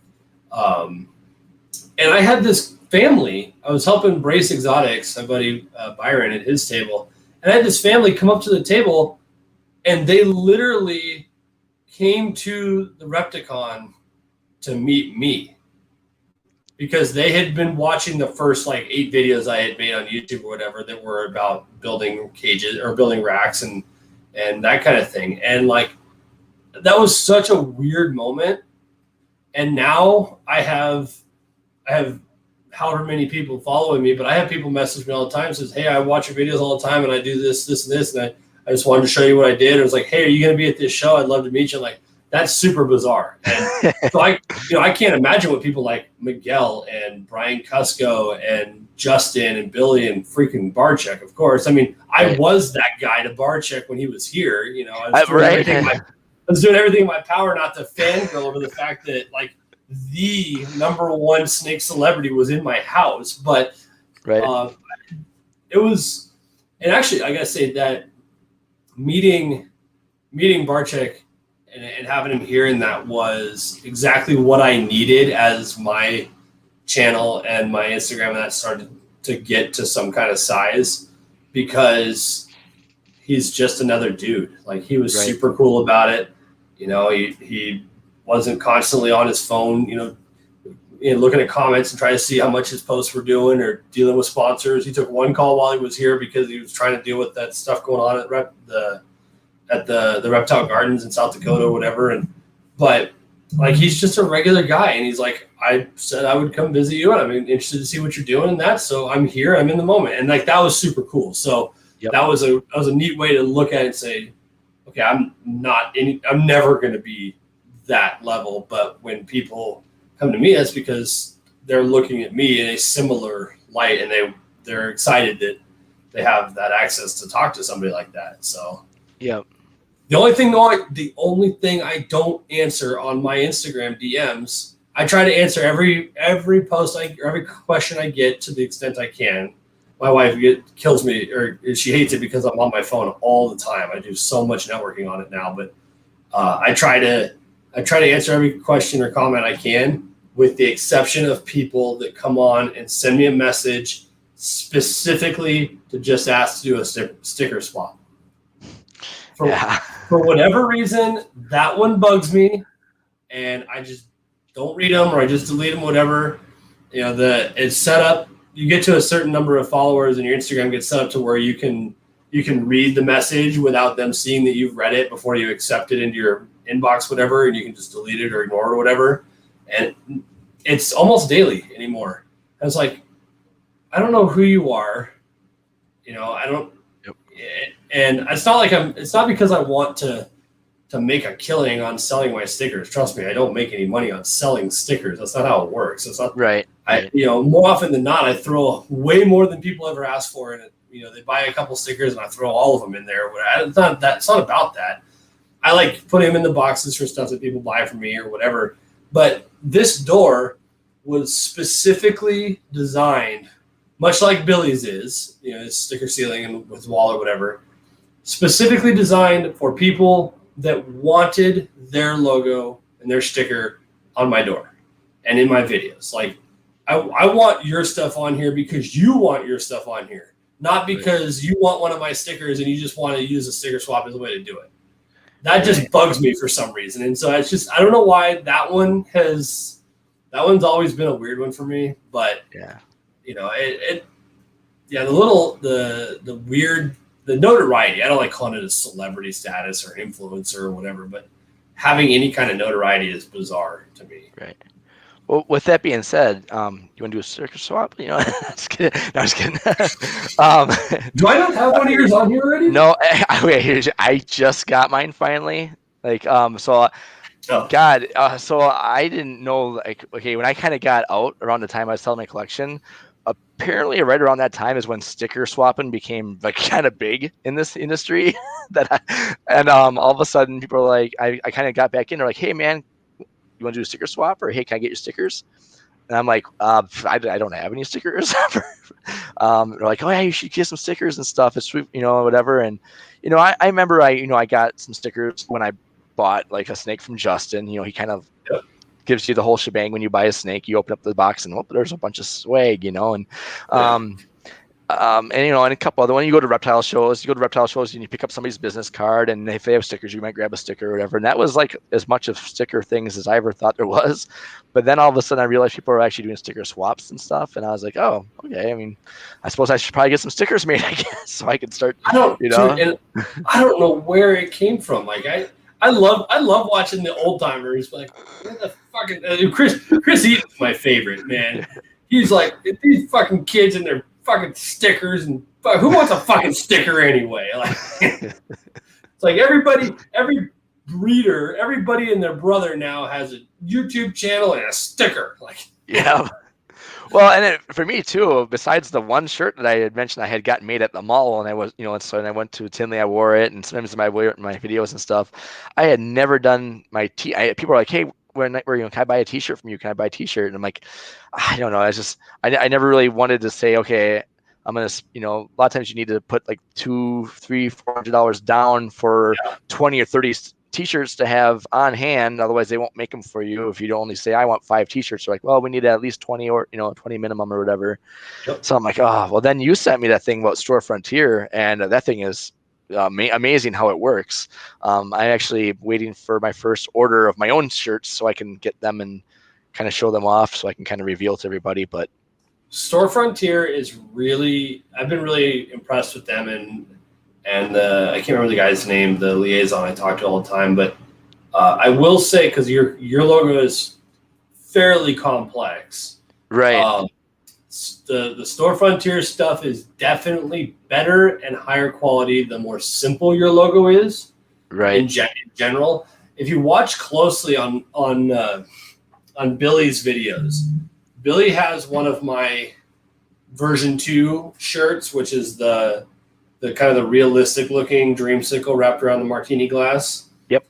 And it looks cool, and that was a cool logo, but it was kind of a stand-in, and I much prefer what I have now. But if you see him wearing the OD green version 2 shirt of mine that has that logo on the back, if you look very carefully, you can actually see a difference in color and texture of the t-shirt and then the square screen print that it took to make that logo across the back. Really? I actually noticed it in his videos. You can see it almost looks like it's just a sheet that was just like printed on. Gotcha. I don't have that problem now because my logo is super simple. Yep. And they can do them either in actual ink print or the screen print's much more low profile in that. Yep. But just be cognizant. And I think the color of the shirts plays a part in that too. Now I only do black because the logo is designed to be on a black background. So It's super easy. That other one I did on all kinds of colors. And for whatever reason on that green one, because my green one looks just like it. And it's got that weird, like goofy texture to it. Sure. Well, I kind of thought about it too. So this logo actually, the snake itself, I kind of told the guy that made it. He was working at the paper mill with me, and he always was drawing stuff. And I'm like, hey, could you do like a snake that looks like kind of balled up and has like a picture of like the world basically on it, and it's just kind of that's like its patterning would be like, here's North America, South America, whatever, and all this stuff, and it's going to be morph the world. That's my whole slogan was morph the world. Yeah. He's like, yeah, okay. Well, he made it, and I'm like, oh, that looks awesome. And then I showing people, and they're like, you do like all ball python stuff, right? I'm like, well, yeah, typically. And they're like, it looks like a boa, because like if you look at the head of the snake, it does kind of look like a, actually, if I move this like this, I think I can kind of show. So I don't know if it's, oh well, it's picking up, but the head is not a ball python head. Oh yeah. And I was like, oh man. And I told him I would give him like a snake, and he doesn't know anything but morph. So I'm like, I'll give him like a het clown or het pied or whatever I gave him. And it was a normal, but he just wanted a snake as a pet. And that was kind of like the trade-off. I didn't give him that. And he was going to make my thing. And then I ended up I did all the lettering and stuff like that, went and tried to find a good font that went around it and stuff like that. So I worked with that part of it. I basically put it on Photoshop, cropped all the actual paper that he did it on, took that all off and made it so it was like a PNG file or whatever, did all the lettering around it, and then I basically amplified the logo. But I wasn't at the time thinking how complex it was, where now it's like if I were to maybe redo it, I first of all don't have a ball python head on it. And then second of all, like maybe still have that patterning, but maybe a single color instead of it being so complex in each of the things. Maybe have it like black, white, and then like a yellow coloration or something like that, or like a brown coloration, where it's kind of like more a cartoon looking pied, and the way it is, it looks like the folds, like if you look at the folds of the wait, look at but camera thing is ass backwards, but yeah, so like where it folds into each other and he's curled around himself, you have the lines that go in there to make it so that it connects to make that continent or whatever and stuff like that. So but as of right now, I hopefully the shirts will turn out all right. I ordered like 5 of them, see how they kind of look, and if it's at that point, nice thing is I didn't spend a ton of money on it. I didn't spend $400. I can always say, okay, well, not using that design anymore, and then maybe try to do a redesign or something like that. But that's the cool thing about Store Frontier is you can keep adding new designs and colors and layouts and just leave all the other ones there. I get notifications every so often, probably once a month or so. I got an order from Store Frontier, and it'll be for like one of my early design long sleeves or something because they're still up. Sure, that's kind of cool. But yeah, I got to shout out Stuart from Stuart Designs. Even though I've never worked with him specifically, I was at Garrett Hartle's place at the beginning of last year, right before the world came unglued. And he was, at that time, he was working with Stuart on the rebrand for Reach Out Reptiles. Okay. And so Garrett showed me before anybody had seen, before it was announced or any of that for the March Tinley that never happened. Garrett showed me like his whole presentation, the slideshow, everything that Stuart put together for him, kind of explained what Stuart was talking about, the whole idea of the minimalist design and the colors and fonts and this, that, and the other. And that's what got my brain going to what the logo is now with the help of Brandon at Asylum Exotics. But I got to give Stuart a lot of credit because he was dead on. Because you look at Garrett's logo now, and it's exactly Garrett, and it's super iconic, and it's so easy to print and engrave and whatever else. Mine has become a lot easier. I mean, my first one was easy enough to do, engravings and stuff on too. But this one is going to be even easier yet, Right. And so it was, I got to give, and if anybody needs logo work done, or you're like trying to figure out how to move into that next step, you look into Stuart Design, but you look at, like, you're wearing Justin's shirt, and Yep. that's what the whole thing from the beginning was this way, but specifically this current logo is, I always wanted that logo that everybody recognized immediately. Like you could walk into the Scott Smith All Animal Expo, right? Yep. And see that snake on your shirt in the back corner of the building, having no clue. You wouldn't even guess that Justin would be there. You would see that snake and you're like, holy shit, Justin's here. Right. Because everybody knows that logo, because it's a very iconic shape. It's very simple. It's easy to identify and whatnot. And I wanted the same idea. I wanted something that didn't need my name on it. Everybody would know immediately what it was and who it was. And a lot of times you see a lot of these designs, a lot of these logos that are, they're just a grouping of letters with their name, and so, random snake running through it, or they're using snakes as the shape of the letter, or you get some of, I look at some of these, and there's cool stuff up here, don't get me wrong, and everybody should be proud of what they've got, but there's stuff up here that is so insanely busy. I'm like, how would anybody have any clue unless they got up close and could actually see it or had a name underneath it? You know what I mean? Yeah. So that's kind of a tough balance to find, but Stuart Design knows how to do it. I mean, that's what they do for a living. So if anybody needs it, that's, there's a shameless plug. Yeah, I definitely wouldn't mind trying to simplify mine. As far as, I don't think it's like extremely complex, but it's definitely more complex than I would like it to be.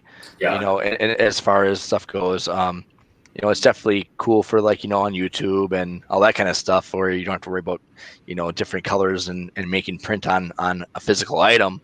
But doing that, like, your martini glass with the snake and stuff that you have right now, your logo, that's awesome. It's nice and sharp. It's really good contrast, and you can throw it on the back. You can have a color behind it with pretty much any color of the palette, and it's gonna look awesome yet. So I do like that a lot. So Brandon, I give Brandon a lot of credit. Brandon killed it on this one, because I've always had this idea of what I wanted, but I've never been able to convey it, because that's not how my brain works. I'm not a graphic artist, And yeah, he hit this one perfectly. And then I have to look at my phone, sorry, because I can't remember her name, but I have to give Sarah, and her Instagram is Solar Sari with 2 R's. I have to give her a lot of credit. She's a follower of mine. I've never actually met her, but she's the one that made that intro with the kind of the cool neon sign that flickers in and comes on and whatnot. Yeah. And I've had this vision in my head for a long time of a really cool intro, and I actually have. I'll play it. I'll show you, because I don't know if you've ever seen it. This is my old one that I had made on Fiverr.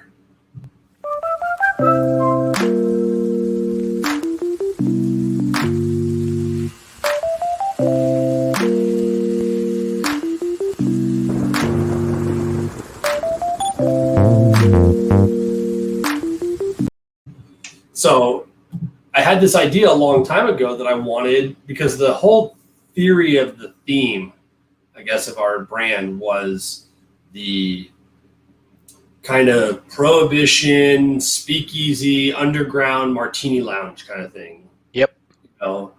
Classy, kind of undercover, dark feel and whatnot. That was always the idea. And I've always had this vision of this really cool, I thought it'd be cool to be at a bar and have a martini glass come slide across the bar and stop, and then a snake slither up and wrap around it and turn into my logo. That's kind of what it did. That was super cartoony, obviously. Yep. But it did what I wanted for the $7 I paid for it or whatever.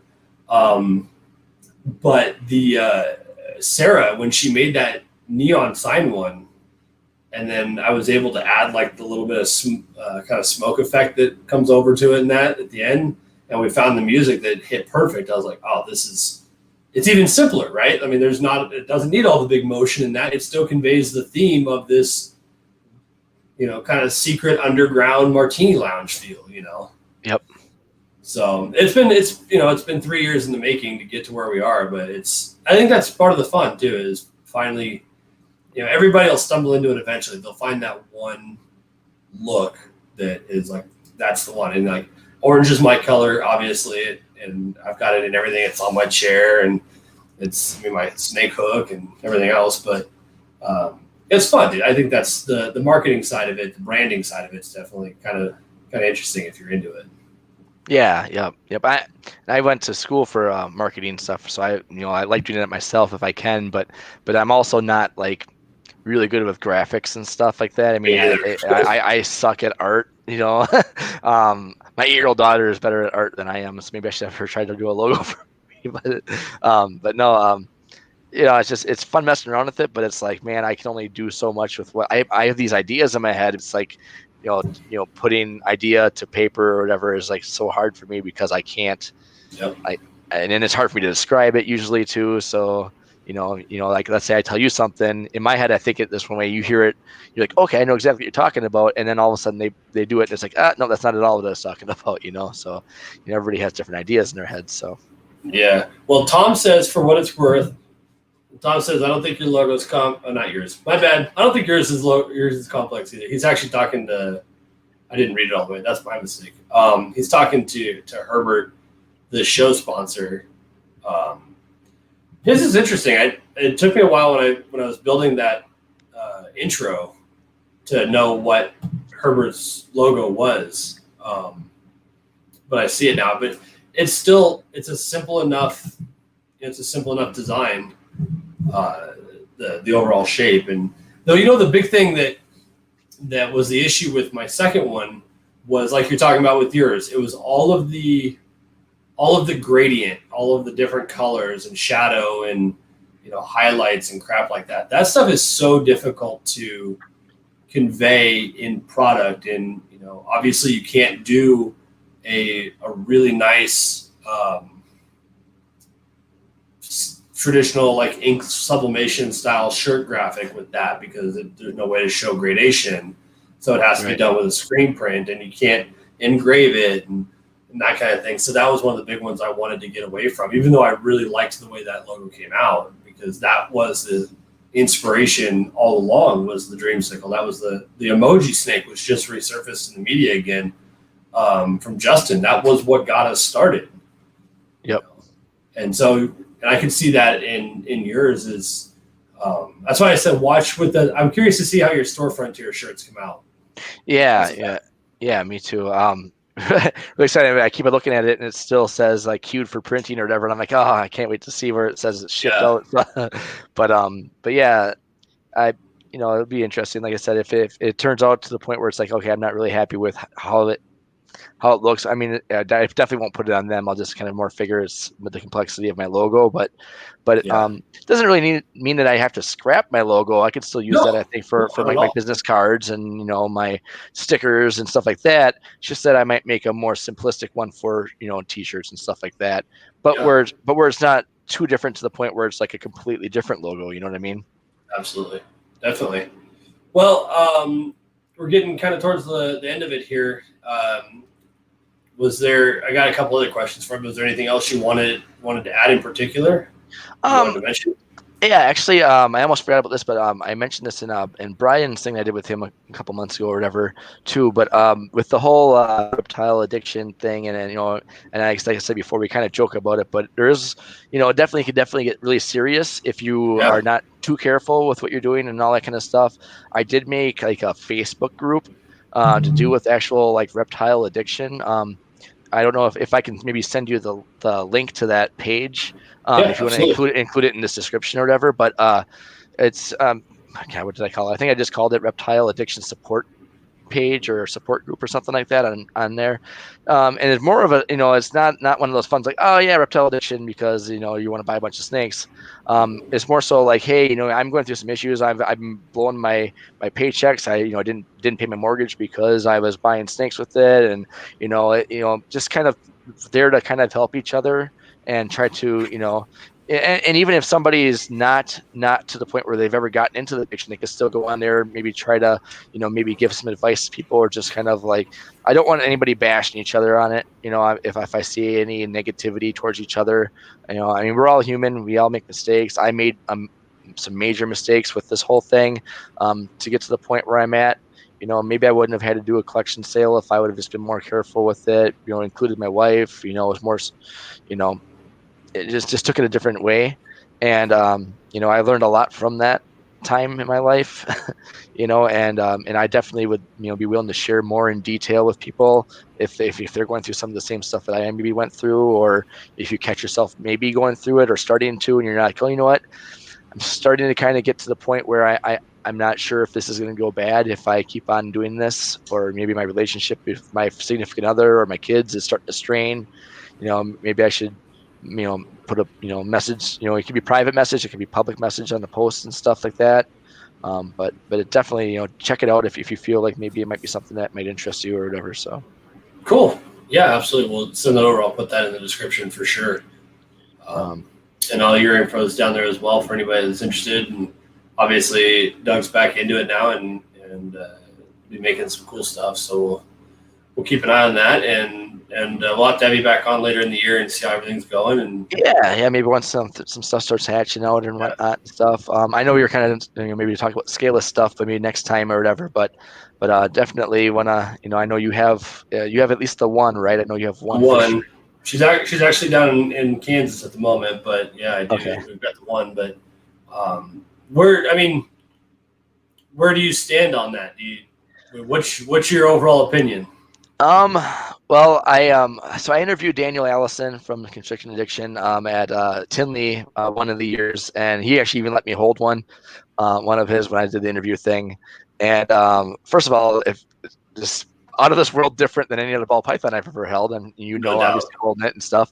And I don't know, I just think there's so much there's all those different little variants that I don't know about because I haven't had one yet, that I'm sure you could probably, maybe shed a little more light on as far as that goes. But, obviously the caring for them is going to be different.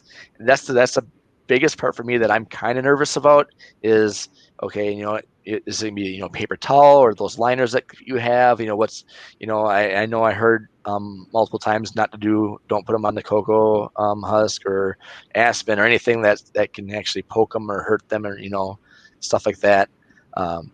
So I mean, that kind of, and then obviously the humidity's got to stay pretty, get up a little bit more than some ball. There's times where my humidity is probably not right where I want it to be, but I missed every few days or whatever. And with that, it's like, okay, obviously you want to stay more on top of things and stuff like that. So, but I definitely think it's definitely a very cool looking animal, especially people who, don't know much about snakes, or you're not like, oh, I know about all the stuff, ball python stuff. Like if I have a relative that comes over and I say, hey, check this out, it's a snake with no scales, they're gonna like, holy crap, really? That exists, So Do you have any reason to believe that the females are not going to be any good? I think so. From what I've kind of heard, and I've been trying to watch this, man, there's not a lot of content out there. That's a hard thing. It's like Daniel Allison did like a 3-part series on his YouTube channel, and the thing is nothing was very big adult size stuff. It was all 800, 700, 600 gram stuff he was talking about. And the people that you think, oh, okay, well, obviously Brian had it, was the first one, and it's been a while, and from what I heard, that didn't go too well. I don't know all the details on that, but it's just like, I've heard that there's this wall or whatever, like once they get to like 1,200 grams, and all of a sudden you don't hear from that person anymore about what's going on with their Scaleless stuff. It's like, okay, it kind of makes you wonder, but I don't think I have any reason to believe that it's the same thing that happened with like the desert, where What I remember from that thing, I don't know if you remember hearing about the regular desert, not desert ghost for anybody who's wondering, but just regular desert. Yep. Somebody had a female that was gravid with eggs, and it died while the eggs were still inside. They had an autopsy done, and those eggs were fused to the spine somehow, or on the internal part. It was fused to the snake. She would never have been able to lay those eggs because they had to be surgically removed from her. And I definitely don't think that's the case with female Scaleless. I don't think it's going to be a similar situation with that. I think it's just getting it to that size, and it's just when somebody finally does have one that size, or maybe we need to, maybe they need to be another year or two of age before maybe they start breeding, as compared to a 3-year-old female ball python normally. Well, it's interesting, and I'll go ahead and plug my schedule here, because I've got on let's see, what day is that? So I've got on the 27th, so the last Tuesday of the month. Mm-hmm. I've got Antoine from High Desert Pythons coming on. Okay. And he has said multiple times that he personally has ultrasounded scaleless females that should be follicle producing, and has not ever seen any follicles himself. Okay, so maybe they just can't even make eggs type thing? Is this kind of what possibly? But interestingly enough, the following week, I have Earl from Lone Star Reptiles on. Okay. Who is one of the large early big money players in the game, in the project. Yep. Close ties with Daniel Allison and others and whatnot. And I'm going to reach out to Daniel too. I just haven't got him onto the schedule yet. But Earl is convinced that that he's seen, or rather, he has said that he's seen, adults or very near adult scaleless females. That the reason that they take so long or nobody's seen anything is because they take a lot longer to get to size, because every time they eat, they shed. They're constantly in shed. Right. I can speak to that as well on mine. The two that Brian produced, the first ones, they no longer exist. They died in a fire or whatever. Sure. And there's then obviously all the controversy behind that and what happened with the rest of the project. But so if you take Brian's out of the picture, because I remember watching Brian's video, and I've not been in this that long. So you're talking, what, 6-7 years ago, maybe? I think it was, that had to have been like, what, 2016-ish or something like that. So maybe 5 years. So if your normal female is, let's say, 2 to 3 years typically, right? Yep. And a scaleless one eats every other week because it's constantly in shed. Yeah, you're going to add an extra year or two. So theoretically, we should be in that wheelhouse now. Right. In the next, 12 to 18 months, we should see him. And Earl is convinced that we will. And I'm confident that Earl has the ties to the people that are in that position to do so. Right. I'll reach out to Daniel and try to get him on. But and I know Daniel had, I don't know any of the particulars, it's none of my business, but I know Daniel had a lot of personal stuff happen over the last year. Yep. And with his collection and whatnot. But he started offloading a lot of Scaleless head stuff. Yeah, I think that might have freaked some people out. Which makes people really nervous, as if he knows something but hasn't told anybody, and he's going to offload everything that he can before he drops the bomb on the project, so that he can get out unscathed. I'm not claiming that of Daniel at all. I'd rather get Daniel on here and let him just tell the story, because he probably knows better than anybody. Between Daniel and Winston and Bob Vu and 2 or 3 other people, like, that's it. Right. You know what I mean? And so that didn't help the image. Daniel made that 3-part series. Yep. Then the shit hit the fan in his life for whatever happened. I don't think that's part of the story necessarily. And then you see a large offloading of scaleless head females, 800, 1200, 1400 gram girls and whatnot. I know that the scaleless head girls are viable. I got mine from one. Everyone that has a scaleless female got one from one, or a scaleless of any kind, right? Right. But that obviously didn't look good. And, this conversation, this controversy spools up about every 3 months or so when people are like, where's the Scaleless? Where's the Scaleless? Where's Scaleless on eggs?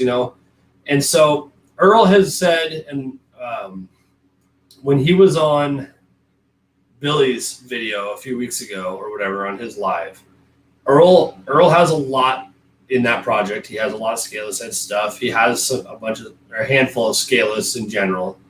And he thinks he's about 2 years out from his should be the size to breed. And he said, look, I think that we're in that window now where we should start seeing them based on what should be in other people's collections that were part of the project. But if they're not going to do it, if they're too afraid or they're just not going to tell you the outcome, whatever, I promise you when I get there, I will. And I'll be 100% transparent about it. Yep.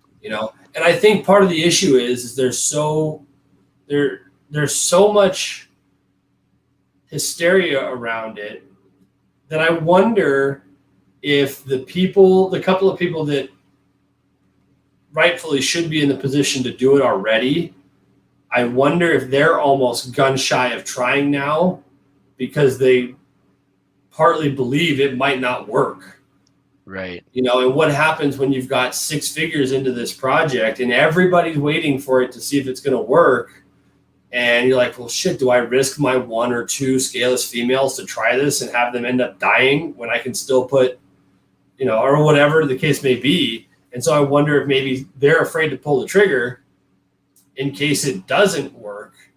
And all this is doing is adding to the negativity of the project.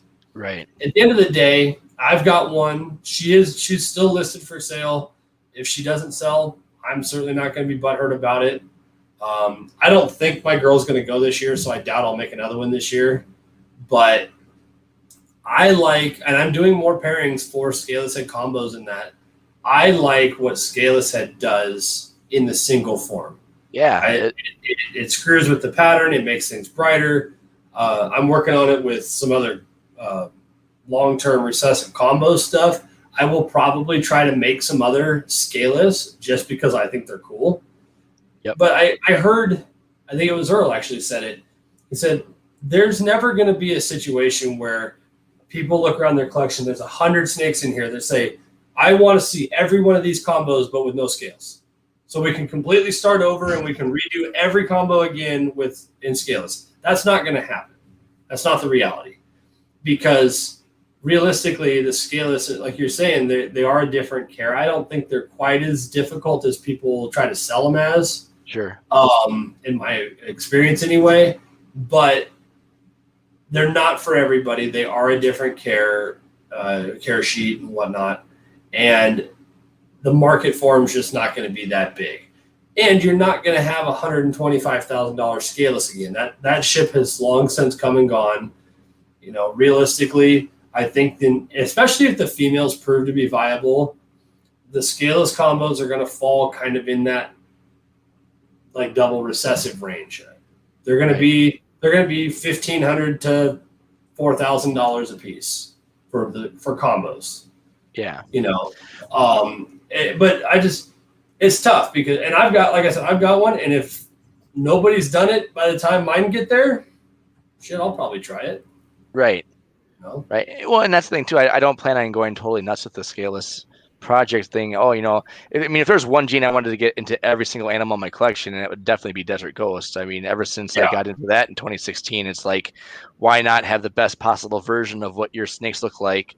Because it's not like it doesn't mess with anything except for enhancing it. It's like the ultimate, enhancing gene. So you want the best looking pastels or any gene whatsoever, you throw Desert Ghost in it and it looks amazing.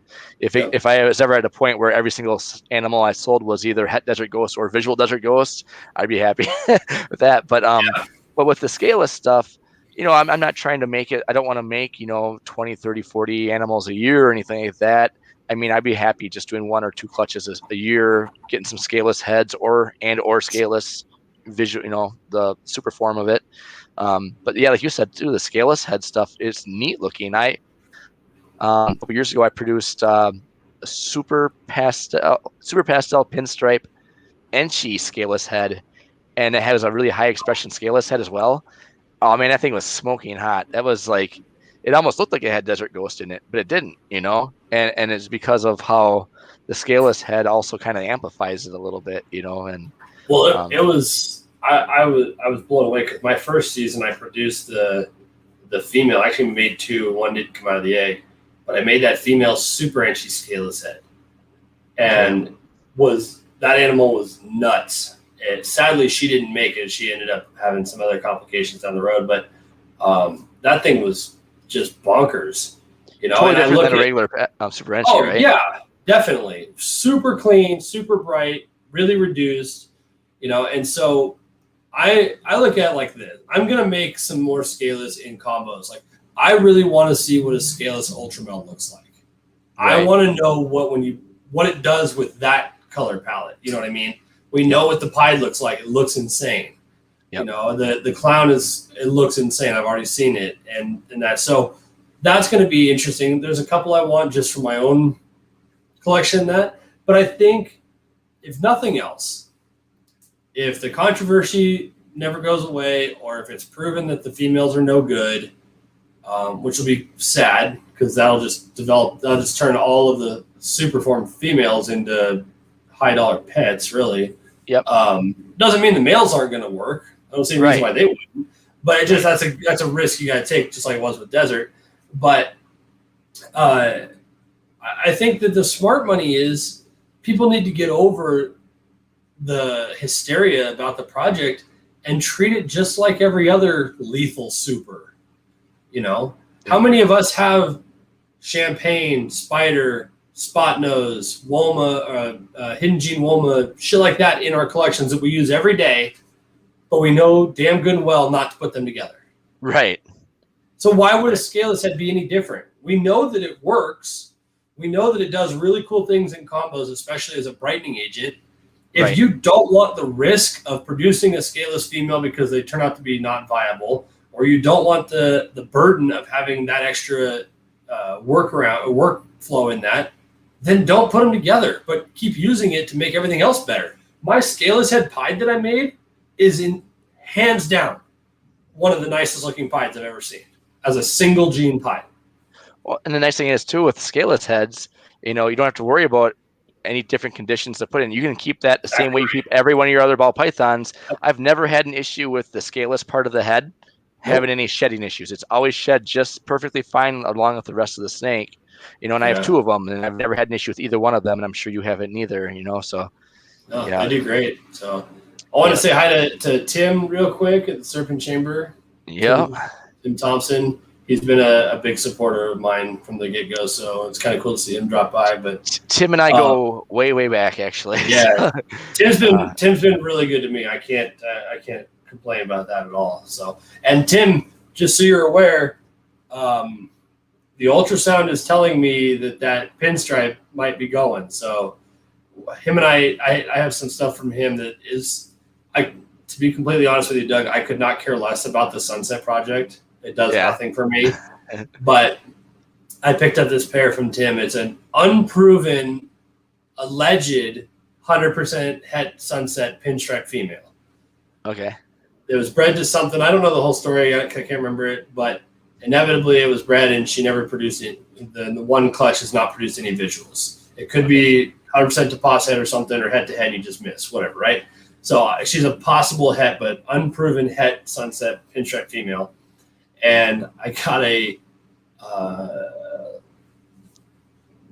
butter, that's what it is, lesser butter, whatever, 66% het Sunset male that Tim produced.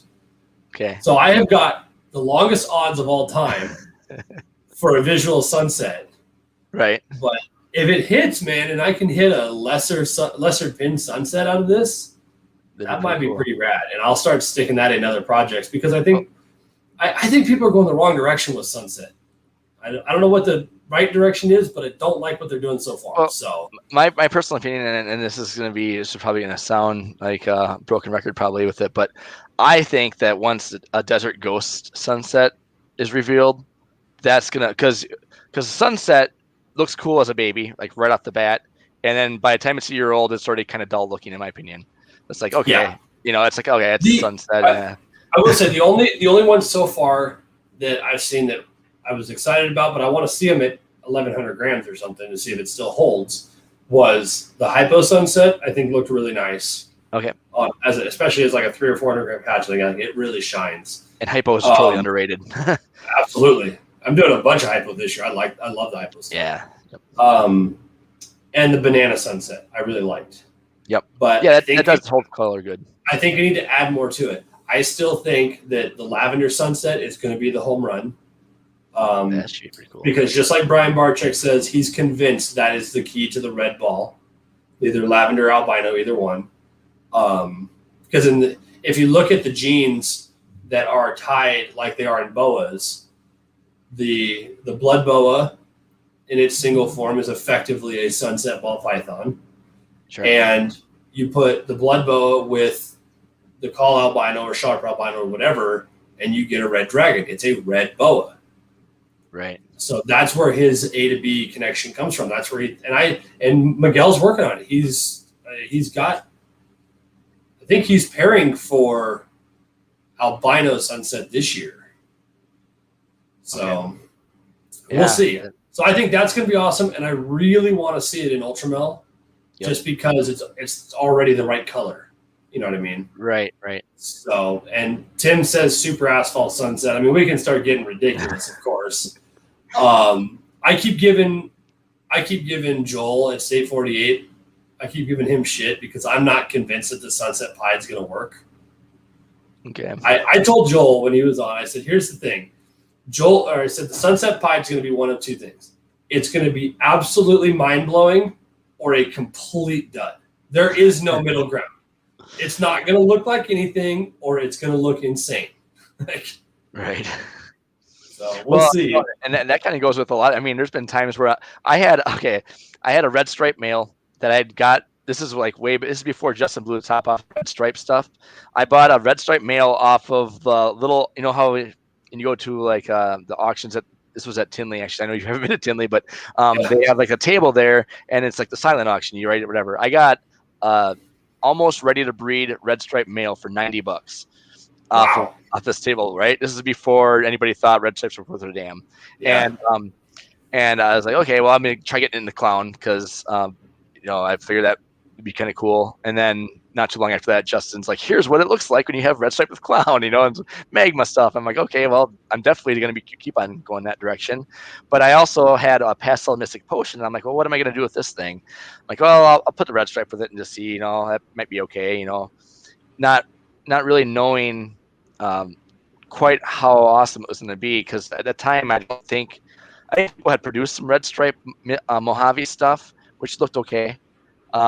But with I ended up producing a red stripe Mojave pastel and also red stripe mystic pastel, and holy crap, well, those are awesome. That clutch before it hatched, I was like, this is probably one of my least exciting clutches of the season. I really don't think it's going to be that great. And then all of a sudden I cut the eggs and I'm like, holy crap, that looks awesome in the egg. It came out, and then after their first shed, it was even more awesome. I'm like, holy crap, these things are just really cool looking red. The red coloration on a pastel red stripe Mojave, and then the mystic version as well. I was like, that was really cool. Now then I'm like, okay, now you get that, and now you get clown into that combo. So if you get a pastel mystic red stripe clown, or Mojave instead of mystic, and the clown version is going to be amazing, I'm thinking. And I don't know if I've seen that or anything yet, but it's like, oh man, not like I said, I wasn't excited for that clutch, and all of a sudden it's like it was one of my favorite clutches that season. Well, and so this first clutch that's in the incubator right now, the only one I've got, I've been breeding this girl and this pair all 3 seasons. It's the first time she's ever gone, and there's 7 eggs in there, and that's from red stripe GHI to pin potion. Okay. So I'm excited to see what that's going to be, because I like GHI Mojave stuff in general. Yep. I've got a bunch of it, but it's going to be interesting to see what the GHI Mojave red stripe or GHI Mystic red stripe and with pin is going to look like, and I'm not even sure what to expect, quite honestly. And it's also kind of nice that there's not going to be any normals in that clutch too. I mean, right. That's a good thing. They're still cheap, but I think I think Herbert, he said, dang, homie, I got that pairing going this year. She's at 12 millimeter follicles. I gather he's saying for the Sunset Pied because I said I don't believe in it. I hope I'm right. I really do. But, you know, you got to formulate an opinion on it. And I just, for some reason, I just don't see it. And like I said, I hope I'm wrong. I think it says Alfonso. Sorry, I can't read my screen. But he said, I asked about the Java gene. You know, that's one of those things I just real quickly, and we'll get going. But I mention all the time. My policy here is because I don't have a whole lot of. Oh, so Herbert's got Sunset Albino going. Got it. I'm telling you, dude. I think that's where the red's going to show up. But we'll see. I don't have a whole lot of room here to deal with it, so I can't just have everything. I can't have all the genes. You know what I mean? Yep. And so my theory or my policy has always been: if I don't get it, if I don't understand it, if I can't describe it or see it in certain in some combos, I don't do it. And Java is one of those. I don't know enough about it. I don't understand it. I don't know what it does. You know, I watch Billy's videos, like the Java stuff, the Malum pies. I'm like, I don't know what any of this crap means. I backed out of a Wookiee, and everybody knows I backed out of a Wookiee deal just because I don't get it. I probably am missing the boat on that, in all honesty. Yeah. But so be it. Red gene, ringer gene. Don't have any because I don't understand it, you know. Right. And so that's just kind of my policy, you know. Yeah, I was like really against chocolate. I thought chocolate was like the ugliest gene for like however long, and then all of a sudden Justin started coming up with chocolate clown stuff or super chocolate stuff. I'm like, that looks pretty cool. I might have to get into chocolate someday. Dude, I will say real quick, I don't know, and I haven't turned my back on chocolate yet because obviously I don't have any, so it's not a big deal. But I posted it on my Instagram stories. This is one of the nicest looking. Now, granted, it's a hatchling, of course, so they always look good. But hopefully this will show up. That is probably one of the nicest looking dark snakes I've ever seen. Oh, there it goes. Came in really good there. It's a super. I don't know if you can read it. What's it say? Super. Come back. It's a hypo super chocolate enchi that Jeremy at Fireball Reptiles made. That snake is almost blue. That's awesome. I was blown away by it. I don't have any chocolate, but I might have to at some point. But all right, man. We're up over 2 hours now, and I always aim for an hour and a half, and it never happens. My wife's always like, "Why does it take so long?" I'm like, "Well, I'm just hanging out and shooting shit." So. No, it's been fun though. I appreciate you having me for sure. No, thank you for coming on, and like I said, we'll get you back later in the year and see how everything's going, and make sure you haven't lost your shit again. And like, like I said, if I start using, if people start buying stuff, and I say, "Hey, send it to my Venmo instead of my PayPal," you know, slap me across the face and say, "No, I'm sending it to your PayPal so your wife gets it, not you." That's right. Yeah. So yeah, man, I appreciate you coming on and hanging out and telling your story, and I'm sure somebody got something from it. That's always a cool thing about this show is the goal of this is not to just talk, you know, snakes and pairings for the year and how many clutches you had and, you know, your favorite color and whatnot. Like we always end up talking something that has to do with life, and so that's more fun that way. So definitely. But cool, boss. Yeah, let me set you aside real quick. I'll sign up with these guys, and we'll be out of here. Sounds good. You have a good one, Jason. Have a good one, everybody. Yep. Thanks a lot. All right, guys. Well, there we go. Thanks for stopping by and hanging out for over 2 hours again. I try to cut them short, but you know, conversation's good. We're just going to keep going. Make sure you share this with anybody that hasn't seen it, and then like I said, I'll put Doug's link for the help group, so to speak, the page on Facebook. We'll get that up there so you guys can go and check out Doug's stuff too. His link's down below. And shameless plug, even though they're not paying me to do it, Happy Watch. That link and the code is in the description as well. Go check out some of the cool stuff they've got. We got some cool guests coming up in the next couple of weeks. Sorry we missed last week. We actually missed our flight. We didn't miss our flight. I had to move it because we were going to miss the connection after that for weather. So Nothing last week, but I won't double them up like that again. Next week. Next week, I'm excited, is Bill Stiegel from Phoenix Reptiles, the doctor himself. If you guys don't know, Bill Stiegel is a retired doctor. So we'll get into all that. Bill's a super nice guy and arguably one of the best chondro breeders in the world. So we will talk to him about something other than ball pythons for a little bit of a change. And I want to pick his brain about medicine, especially coming out of the pandemic. So be around for that. Same place, same time next week. And I'll see you guys there. See ya.